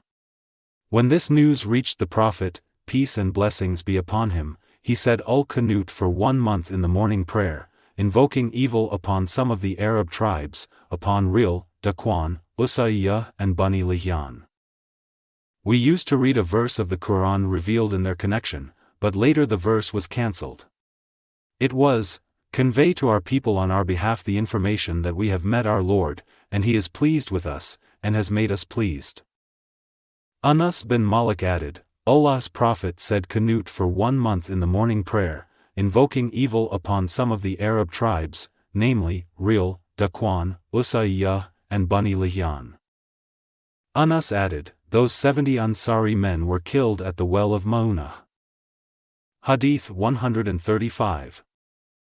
Narrated Anas, that the Prophet, peace and blessings be upon him, sent his uncle, the brother of Sulaym at the head of 70 riders. The chief of the pagans, Amr bin At-Tufail proposed 3 suggestions, to the Prophet, peace and blessings be upon him, saying, choose one of 3 alternatives, 1, that the Bedouins will be under your command and the townspeople will be under my command, 2, or that I will be your successor, 3, or otherwise I will attack you with 2,000 from Bani Ghatafan. But Amr was infected with plague in the house of so-and-so. He said, shall I stay in the house of a lady from the family of so-and-so after having a swelled gland like that she-camel? Get me my horse. So he died on the back of his horse. Then Haram, the brother of Sulaym and a lame man along with another man from so-and-so tribe, went towards the pagans, that is, the tribe of Amr. Haram said to his companions, stay near to me, for I will go to them. If they, that is, infidels, should give me protection, you will be near to me, and if they should kill me, then you should go back to your companions. Then Haram went to them and said, will you give me protection so as to convey the message of Allah's Messenger, peace and blessings be upon him? So, he started talking to them but they signaled to a man, to kill him, and he went behind him and stabbed him, with a spear. He, that is, Haram, said, Allahu Akbar. I have succeeded, by the Lord of the Kaaba. The companion of Haram was pursued by the infidels, and then they, that is, Haram's companions, were all killed except the lame man who was at the top of a mountain. Then Allah revealed to us a verse that was among the cancelled ones later on. It was, we have met our Lord and He is pleased with us and has made us pleased. After this event, the Prophet, peace and blessings be upon him, invoked evil on the infidels every morning for 30 days. He invoked evil upon the tribes of Ri'l, Dhakwan, Bani Lihyan and Ushaira who disobeyed Allah and His Apostle. Hadith 136. Narrated Anas bin Malik, that when Haram bin Milhan, his uncle was stabbed on the day of Bir Ma'una, he sprinkled his blood over his face and his head this way and then said, I have succeeded, by the Lord of the Kaaba. Hadith 137. Narrated Aisha, Abu Bakr asked the Prophet, peace and blessings be upon him, to allow him to go out of Makkah, when he was greatly annoyed by the infidels. But the Prophet, peace and blessings be upon him, said to him, wait. Abu Bakr said, O Allah's Messenger, peace and blessings be upon him. Do you hope that you will be allowed to migrate? Allah's Messenger, peace and blessings be upon him, replied, I hope so. So Abu Bakr waited for him, till one day Allah's Messenger, peace and blessings be upon him, came at noontime and addressed him saying, "Let whoever is present with you now leave you." Abu Bakr said, "None is present but my 2 daughters." The Prophet, peace and blessings be upon him, said, "Have you noticed that I have been allowed to go out, to migrate?" Abu Bakr said, "O Allah's Apostle, I would like to accompany you." The Prophet, peace and blessings be upon him, said, "You will accompany me." Abu Bakr said, "O Allah's Messenger, peace and blessings be upon him, I have got 2 she-camels which I had prepared and kept ready for our going out." So he gave one of the 2 she-camels to the Prophet, peace and blessings be upon him, and it was Al-Jaddah. They both rode and proceeded till they reached the cave at the mountain of Thawr where they hid themselves. Amr bin Fuhayrah was the slave of Abdullāh bin At-Tufail bin Sakbara, Aisha's brother from her mother's side. Abu Bakr had a milch she-camel. Amr used to go with it, that is, the milch she-camel, in the afternoon and come back to them before noon by setting out towards them in the early morning when it was still dark, and then he would take it to the pasture so that none of the shepherds would be aware of his job. When the Prophet and Abu Bakr went away from the cave, he, that is, Amr, too went along with them, and they both used to make him ride at the back of their camels in turns till they reached Medina. Amr bin Fuhayrah was martyred on the day of Bi'r Ma'una. Narrated Urwa, when those Muslims at Bi'r Ma'una were martyred and Amr bin Umayyah ad-Damri was taken prisoner, Amr bin At-Tufail, pointing at a killed person, asked Amr, "Who is this?" Amr bin Umayyah said to him, "He is Amr bin Fuhayrah." Amr bin At-Tufail said, "I saw him lifted to the sky after he was killed till I saw the sky between him and the earth, and then he was brought down upon the earth." Then the news of the killed Muslims reached the Prophet, peace and blessings be upon him, and he announced the news of their death saying, "Your companions, of Bi'r Ma'una, have been killed, and they have asked their Lord saying, O our Lord, inform our brothers about us as we are pleased with you and you are pleased with us." So Allah informed them, that is, the Prophet, peace and blessings be upon him, and his companions, about them, that is, martyrs of Bi'r Ma'una. On that day, Urwa bin Asma bin As-Salt, who was one of them, was killed, and Urwa bin Az-Zubayr was named after Urwa bin Asma, and Mundir bin Az-Zubayr was named after Mundir bin Amr, who had also been martyred on that day. Hadīth 138. Narrated Anas, the Prophet, peace and blessings be upon him, said al-Qunut after bowing, that is, ar-Ruku'ah, for 1 month, invoking evil upon the tribes of Ri'l and Dhakwan. He used to say, Ushaira disobeyed Allah and His Apostle. Hadīth 139. Narrated Anas bin Malik, the Prophet, peace and blessings be upon him, invoked evil upon those people who killed his companions at Bi'r Ma'una for 30 days, in the morning prayer. He invoked evil upon tribes of Ri'l, Lihyan and Ushaira who disobeyed Allah and His Apostle. Allah revealed a Quranic verse to His Prophet regarding those who had been killed, that is, the Muslims killed at Bi'r Ma'una, and we recited the verse till later it was cancelled. The verse was, "Inform our people that we have met our Lord, and He is pleased with us, and we are pleased with Him." Hadīth 140. Narrated Asim al-Ahwal, I asked Anas bin Malik regarding al-Qunut during the prayer. Anas replied, yes, al-Qunut was said by the Prophet, peace and blessings be upon him, in the prayer. I said, is it before bowing or after bowing? Anas replied, it was said, before bowing. I said, so-and-so informed me that you told him that it was said after bowing. Anas replied, he was mistaken, for Allah's Messenger, peace and blessings be upon him, said al-Qunut after bowing for 1 month. The Prophet, peace and blessings be upon him, had sent some people called al-Qurā, who were 70 in number, to some pagan people who had concluded a peace treaty with Allah's Messenger, peace and blessings be upon him. But those who had concluded the treaty with Allah's Messenger, peace and blessings be upon him, violated the treaty, and martyred all the 70 men. So Allah's Apostle said al-Qunut after bowing, in the prayer, for 1 month, invoking evil upon them. Hadith 141.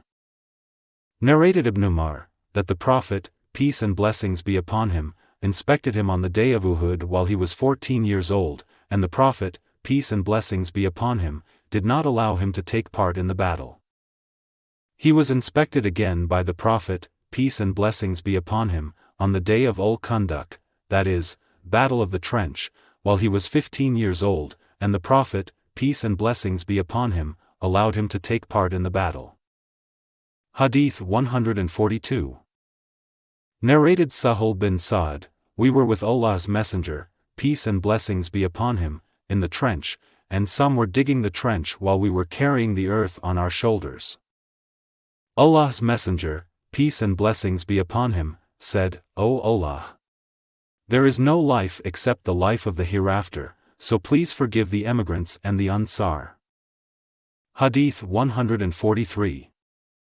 Narrated Anas, Allah's Messenger, peace and blessings be upon him, went out towards the Khandaq, that is, trench, and saw the emigrants and the Ansar digging the trench in the cold morning. They had no slaves to do that work for them. When the Prophet saw their hardship and hunger, he said, O Allah! The real life is the life of the hereafter, so please forgive Ansar and the emigrants. They said in reply to him, we are those who have given the pledge of allegiances to Muhammad for to observe jihad as long as we live. Hadith 144. Narrated Anas, Al-Muhajirun, that is, the emigrants, and the Ansar were digging the trench around Medina and were carrying the earth on their backs while saying, we are those who have given the pledge of allegiance to Muhammad for Islam as long as we live. The Prophet, peace and blessings be upon him, said in reply to their saying, O Allah! There is no goodness except the goodness of the hereafter, so please grant your blessing to the Ansar and the emigrants. The people used to bring a handful of barley, and a meal used to be prepared thereof by cooking it with a cooking material, that is, oil, fat and butter having a change in color and smell, and it used to be presented to the people, that is, workers, who were hungry, and it used to stick to their throats and had a nasty smell. Hadith 145. Narrated Jabir, we were digging the trench on the day of Al-Khandaq, that is, trench, and we came across a big solid rock. We went to the Prophet, peace and blessings be upon him, and said, here is a rock appearing across the trench. He said, I am coming down. Then he got up, and a stone was tied to his belly, for we had not eaten anything for 3 days. So the Prophet, peace and blessings be upon him, took the spade and struck the big solid rock, and it became like sand. I said, O Allah's Messenger, peace and blessings be upon him, allow me to go home. When the Prophet, peace and blessings be upon him, allowed me, I said to my wife, I saw the Prophet, peace and blessings be upon him, in a state that I cannot treat lightly. Have you got something for him to eat?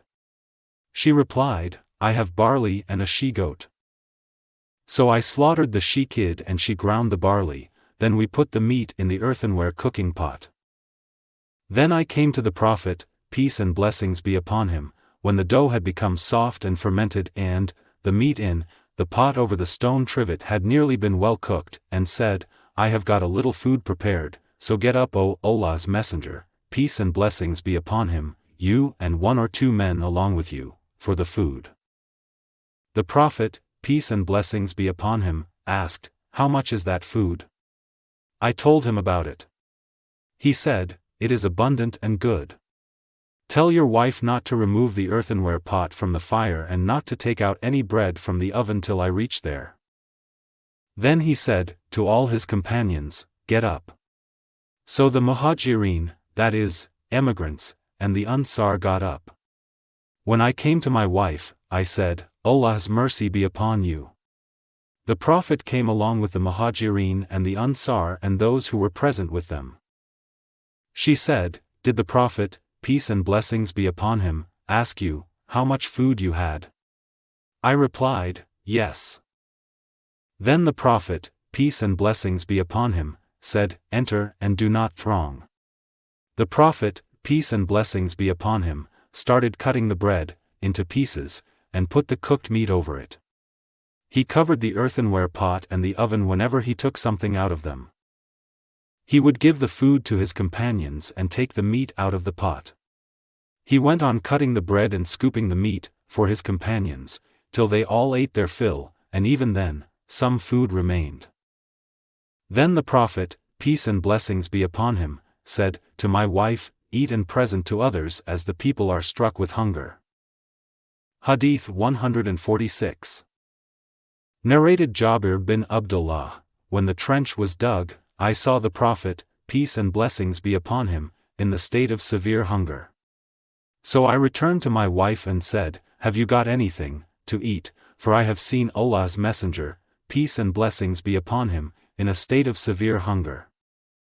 She brought out for me a bag containing 1 sah of barley, and we had a domestic she-animal, that is, a kid, which I slaughtered then, and my wife ground the barley and she finished at the time I finished my job, that is, slaughtering the kid. Then I cut the meat into pieces and put it in an earthenware, cooking, pot, and returned to Allah's Messenger, peace and blessings be upon him. My wife said, do not disgrace me in front of Allah's Apostle and those who are with him. So I went to him and said to him secretly, O Allah's Messenger, peace and blessings be upon him. I have slaughtered a she-animal, that is, kid, of ours, and we have ground a sah of barley which was with us. So please come, you and another person along with you. The Prophet, peace and blessings be upon him, raised his voice and said, O people of trench! Jabir has prepared a meal, so let us go. Allah's Messenger, peace and blessings be upon him, said to me, don't put down your earthenware meat pot from the fireplace, or bake your dough till I come. So I came to my house, and Allah's Messenger, peace and blessings be upon him, too, came, proceeding before the people. When I came to my wife, she said, may Allah do so and so to you. I said, I have told the Prophet, peace and blessings be upon him, of what you said. Then she brought out to him, that is, the Prophet, peace and blessings be upon him, the dough, and he spat in it and invoked for Allah's blessings in it. Then he proceeded towards our earthenware meat pot and spat in it and invoked for Allah's blessings in it. Then he said, to my wife, call a lady baker to bake along with you and keep on taking out scoops from your earthenware meat pot, and do not put it down from its fireplace. They were 1,000, who took their meals, and by Allah they all ate, and when they left the food and went away, our earthenware pot was still bubbling, full of meat, as if it had not decreased, and our dough was still being baked as if nothing had been taken from it. Hadith 147. Narrated Aisha, as regards the following Quranic verse, when they came on you from above and from below you, from east and west of the valley, and when the eyes grew wild and the hearts reached up to the throats. Surah 33, Ayah 10, that happened on the day of Al-Khandaq, that is, trench. Hadith 148. Narrated Al-Barā, the Prophet, peace and blessings be upon him, was carrying earth on the day of Al-Khandaq till his abdomen was fully covered with dust, and he was saying, by Allah, without Allah we would not have been guided, neither would we have given in charity, nor would we have prayed. So, O Allah, please send sakinah, that is, calmness, upon us, and make our feet firm if we meet the enemy, as the enemy have rebelled against us, and if they intend affliction, that is, want to frighten us and fight against us, then we would not flee but withstand them. The Prophet, peace and blessings be upon him, used to raise his voice saying, Abayna. Abayna. That is, we would not, we would not. Hadith 149. Narrated Ibn Abbas, the Prophet, peace and blessings be upon him, said, I have been made victorious by As-Sabah, that is, an easterly wind, and the odd nation was destroyed by Ad-Dabur, that is, a westerly wind. Hadith 150. Narrated Al-Barā, when it was the day of Al-Ahzab, that is, the clans, and Allah's Messenger, peace and blessings be upon him, dug the trench. I saw him carrying earth out of the trench till dust made the skin of his abdomen out of my sight, and he was a hairy man. I heard him reciting the poetic verses composed by Ibn Rawaha while he was carrying the earth, O Allah! Without you we would not have been guided, nor would we have given in charity, nor would we have prayed. So, O Allah, please send sakinah, that is, calmness, upon us and make our feet firm if we meet the enemy, as they have rebelled against us. And if they intend affliction, that is, want to frighten us, and fight against us, then we would not flee but withstand them. The Prophet, peace and blessings be upon him, would then prolong his voice at the last words. Hadith 151. Narrated Ibn Umar, the first day, that is, Ghazwa, I participated in, was the day of Al-Khandaq, that is, trench. Hadith 152. Narrated Ikrimah bin Khalid, Ibn Umar said, I went to Hafsa while water was dribbling from her twined braids. I said, the condition of the people is as you see, and no authority has been given to me. Hafsa said, to me, go to them, and as they, that is, the people, are waiting for you, and I am afraid your absence from them will produce division amongst them. So Hafsa did not leave Ibn Umar till we went to them. When the people differed, Muawiyah addressed the people saying, if anybody wants to say anything in this matter of the caliphate, he should show up and not conceal himself, for we are more rightful to be a caliph than he and his father. On that, Habib bin Maslamah said, to Ibn Umar, why don't you reply to him, that is, Muawiyah?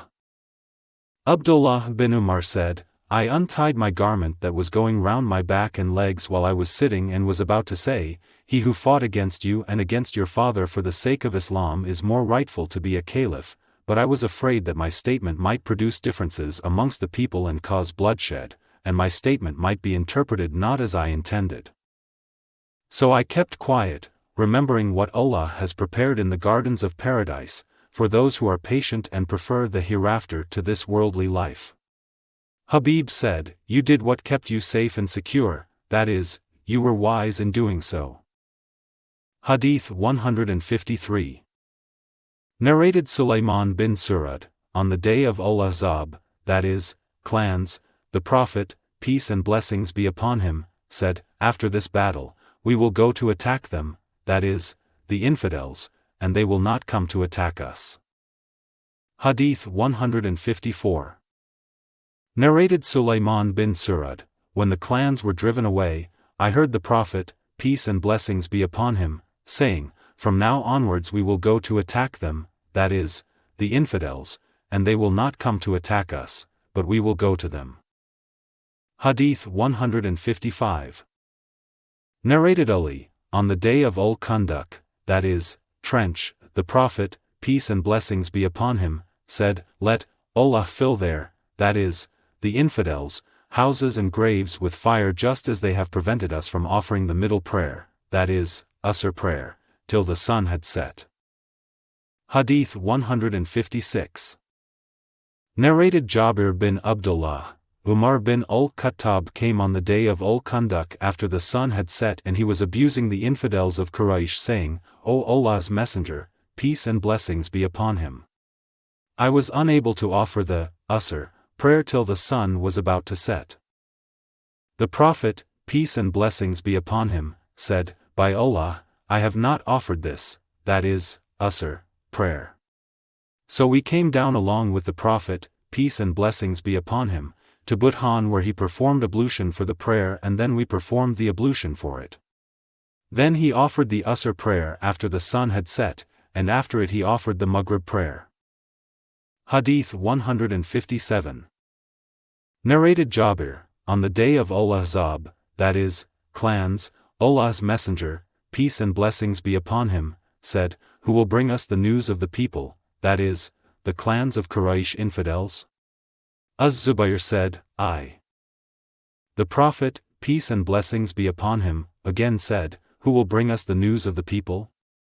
Az-Zubayr said, I. The Prophet, peace and blessings be upon him, again said, who will bring us the news of the people? Az-Zubayr said, I. The Prophet, peace and blessings be upon him, then said, every prophet has his Hawari, that is, disciple, special helper, my disciple is Az-Zubayr. Hadith 158.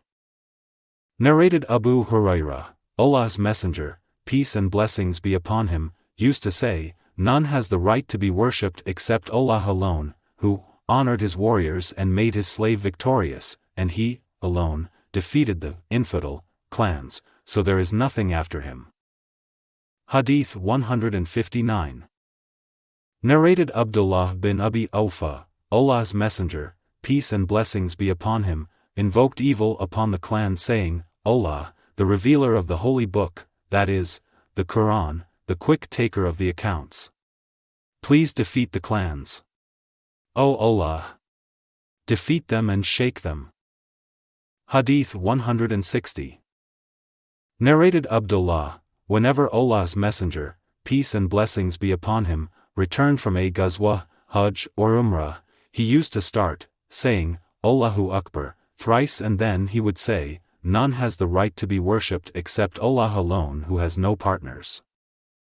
To him belongs the kingdom, all praises are for him, and he is able to do all things, that is, omnipotent. We are returning with repentance, to Allah, worshipping, prostrating, and praising our Lord. Allah has fulfilled his promise, made his slave victorious, and he, alone, defeated the clans of infidels. Hadith 161. Narrated Aisha, when the Prophet, peace and blessings be upon him, returned from Al-Khandaq, that is, trench, and laid down his arms and took a bath, Gabriel came and said, to the Prophet, peace and blessings be upon him, you have laid down your arms? By Allah, we angels have not laid them down yet. So set out for them. The Prophet, peace and blessings be upon him, said, where to go? Gabriel said, towards this side, pointing towards Bani Quraiza. So the Prophet, peace and blessings be upon him, went out towards them. Hadith 162. Narrated Anas, as if I am just now looking at the dust rising in the street of Banu Gunm, in Medina, because of the marching of Gabriel's regiment when Allah's Messenger, peace and blessings be upon him, set out to Bani Quraiza, to attack them. Hadith 163.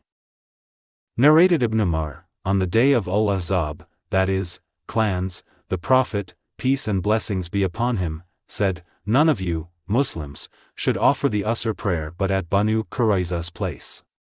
The Asr prayer became due for some of them on the way. Some of those said, we will not offer it till we reach it, the place of Bani Quraiza, while some others said, no, we will pray at this spot, for the Prophet, peace and blessings be upon him, did not mean that for us. Later on, it was mentioned to the Prophet, peace and blessings be upon him, and he did not berate any of the two groups. Hadith 164. Narrated Anas, some of the Ansar used to present date palm trees to the Prophet, peace and blessings be upon him, till Bani Quraiza and Bani An-Nadir were conquered, then he returned to the people their date palms. My people ordered me to ask the Prophet, peace and blessings be upon him, to return some or all the date palms they had given to him, but the Prophet, peace and blessings be upon him, had given those trees to Ayman. On that, Ayman came and put the garment around my neck and said, no, by him except whom none has the right to be worshipped, he will not return those trees to you as he, that is, the Prophet, peace and blessings be upon him, has given them to me. The Prophet, peace and blessings be upon him, said to her, return those trees and I will give you so much, instead of them. But she kept on refusing, saying, no, by Allah, till he gave her 10 times the number of her date palms. Hadith 165. Narrated Abu Sa'id al-Khudri, the people of Banu Quraiza agreed to accept the verdict of Sa'd bin Mu'adh. So the Prophet, peace and blessings be upon him, sent for Sa'd, and the latter came, riding a donkey, and when he approached the mosque, the Prophet, peace and blessings be upon him, said to the Ansar, get up for your chief or for the best among you. Then the Prophet, peace and blessings be upon him, said to Sa'd, these, that is, Bani Quraiza, have agreed to accept your verdict. Sa'd said, kill their men, warriors, and take their offspring as captives. On that, the Prophet, peace and blessings be upon him, said, you have judged according to Allah's judgment, or said, according to the king's judgment. Hadith 166. Narrated Aisha, Sa'd was wounded on the day of Khandaq, that is, trench, when a man from Quraish, called Hibban bin al-Arqa, hit him with an arrow. The man was Hibban bin Qais from the tribe of Bani Quraiza bin Amr bin Lu'ay, who shot an arrow at Sa'd's medial arm vein, or main artery of the arm. The Prophet, peace and blessings be upon him, pitched a tent for Sa'd in the mosque so that he might be near to the Prophet, peace and blessings be upon him, to visit. When the Prophet returned from the battle of Al-Khandaq, that is, trench, and laid down his arms and took a bath, Gabriel came to him while he, that is, Gabriel, was shaking the dust off his head, and said, you have laid down the arms? By Allah, I have not laid them down. Go out to them, to attack them. The Prophet, peace and blessings be upon him, said, where? Gabriel pointed towards Bani Quraiza.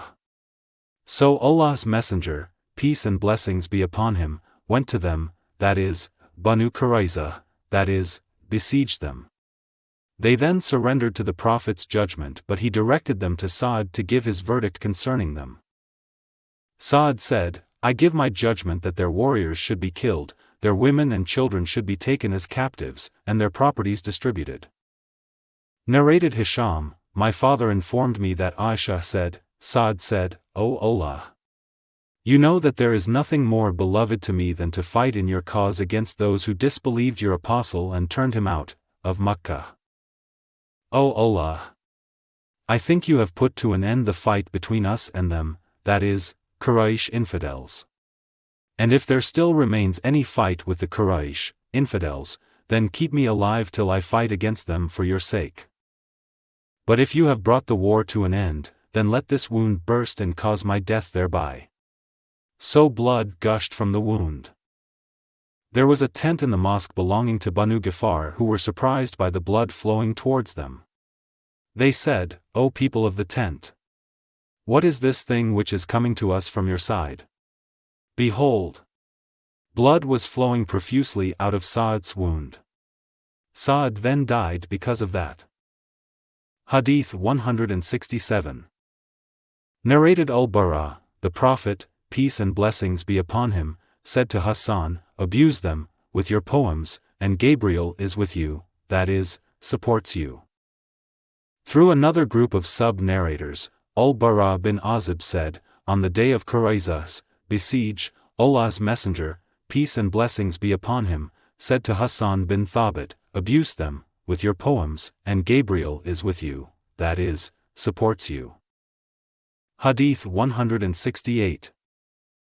Al-Barā bin Azib said, through another chain of sub-narrators, on the day of Quraiza's siege, Allah's Messenger, peace and blessings be upon him, said to Hassan bin Thabit, abuse them, with your poems, and Jibreel is with you.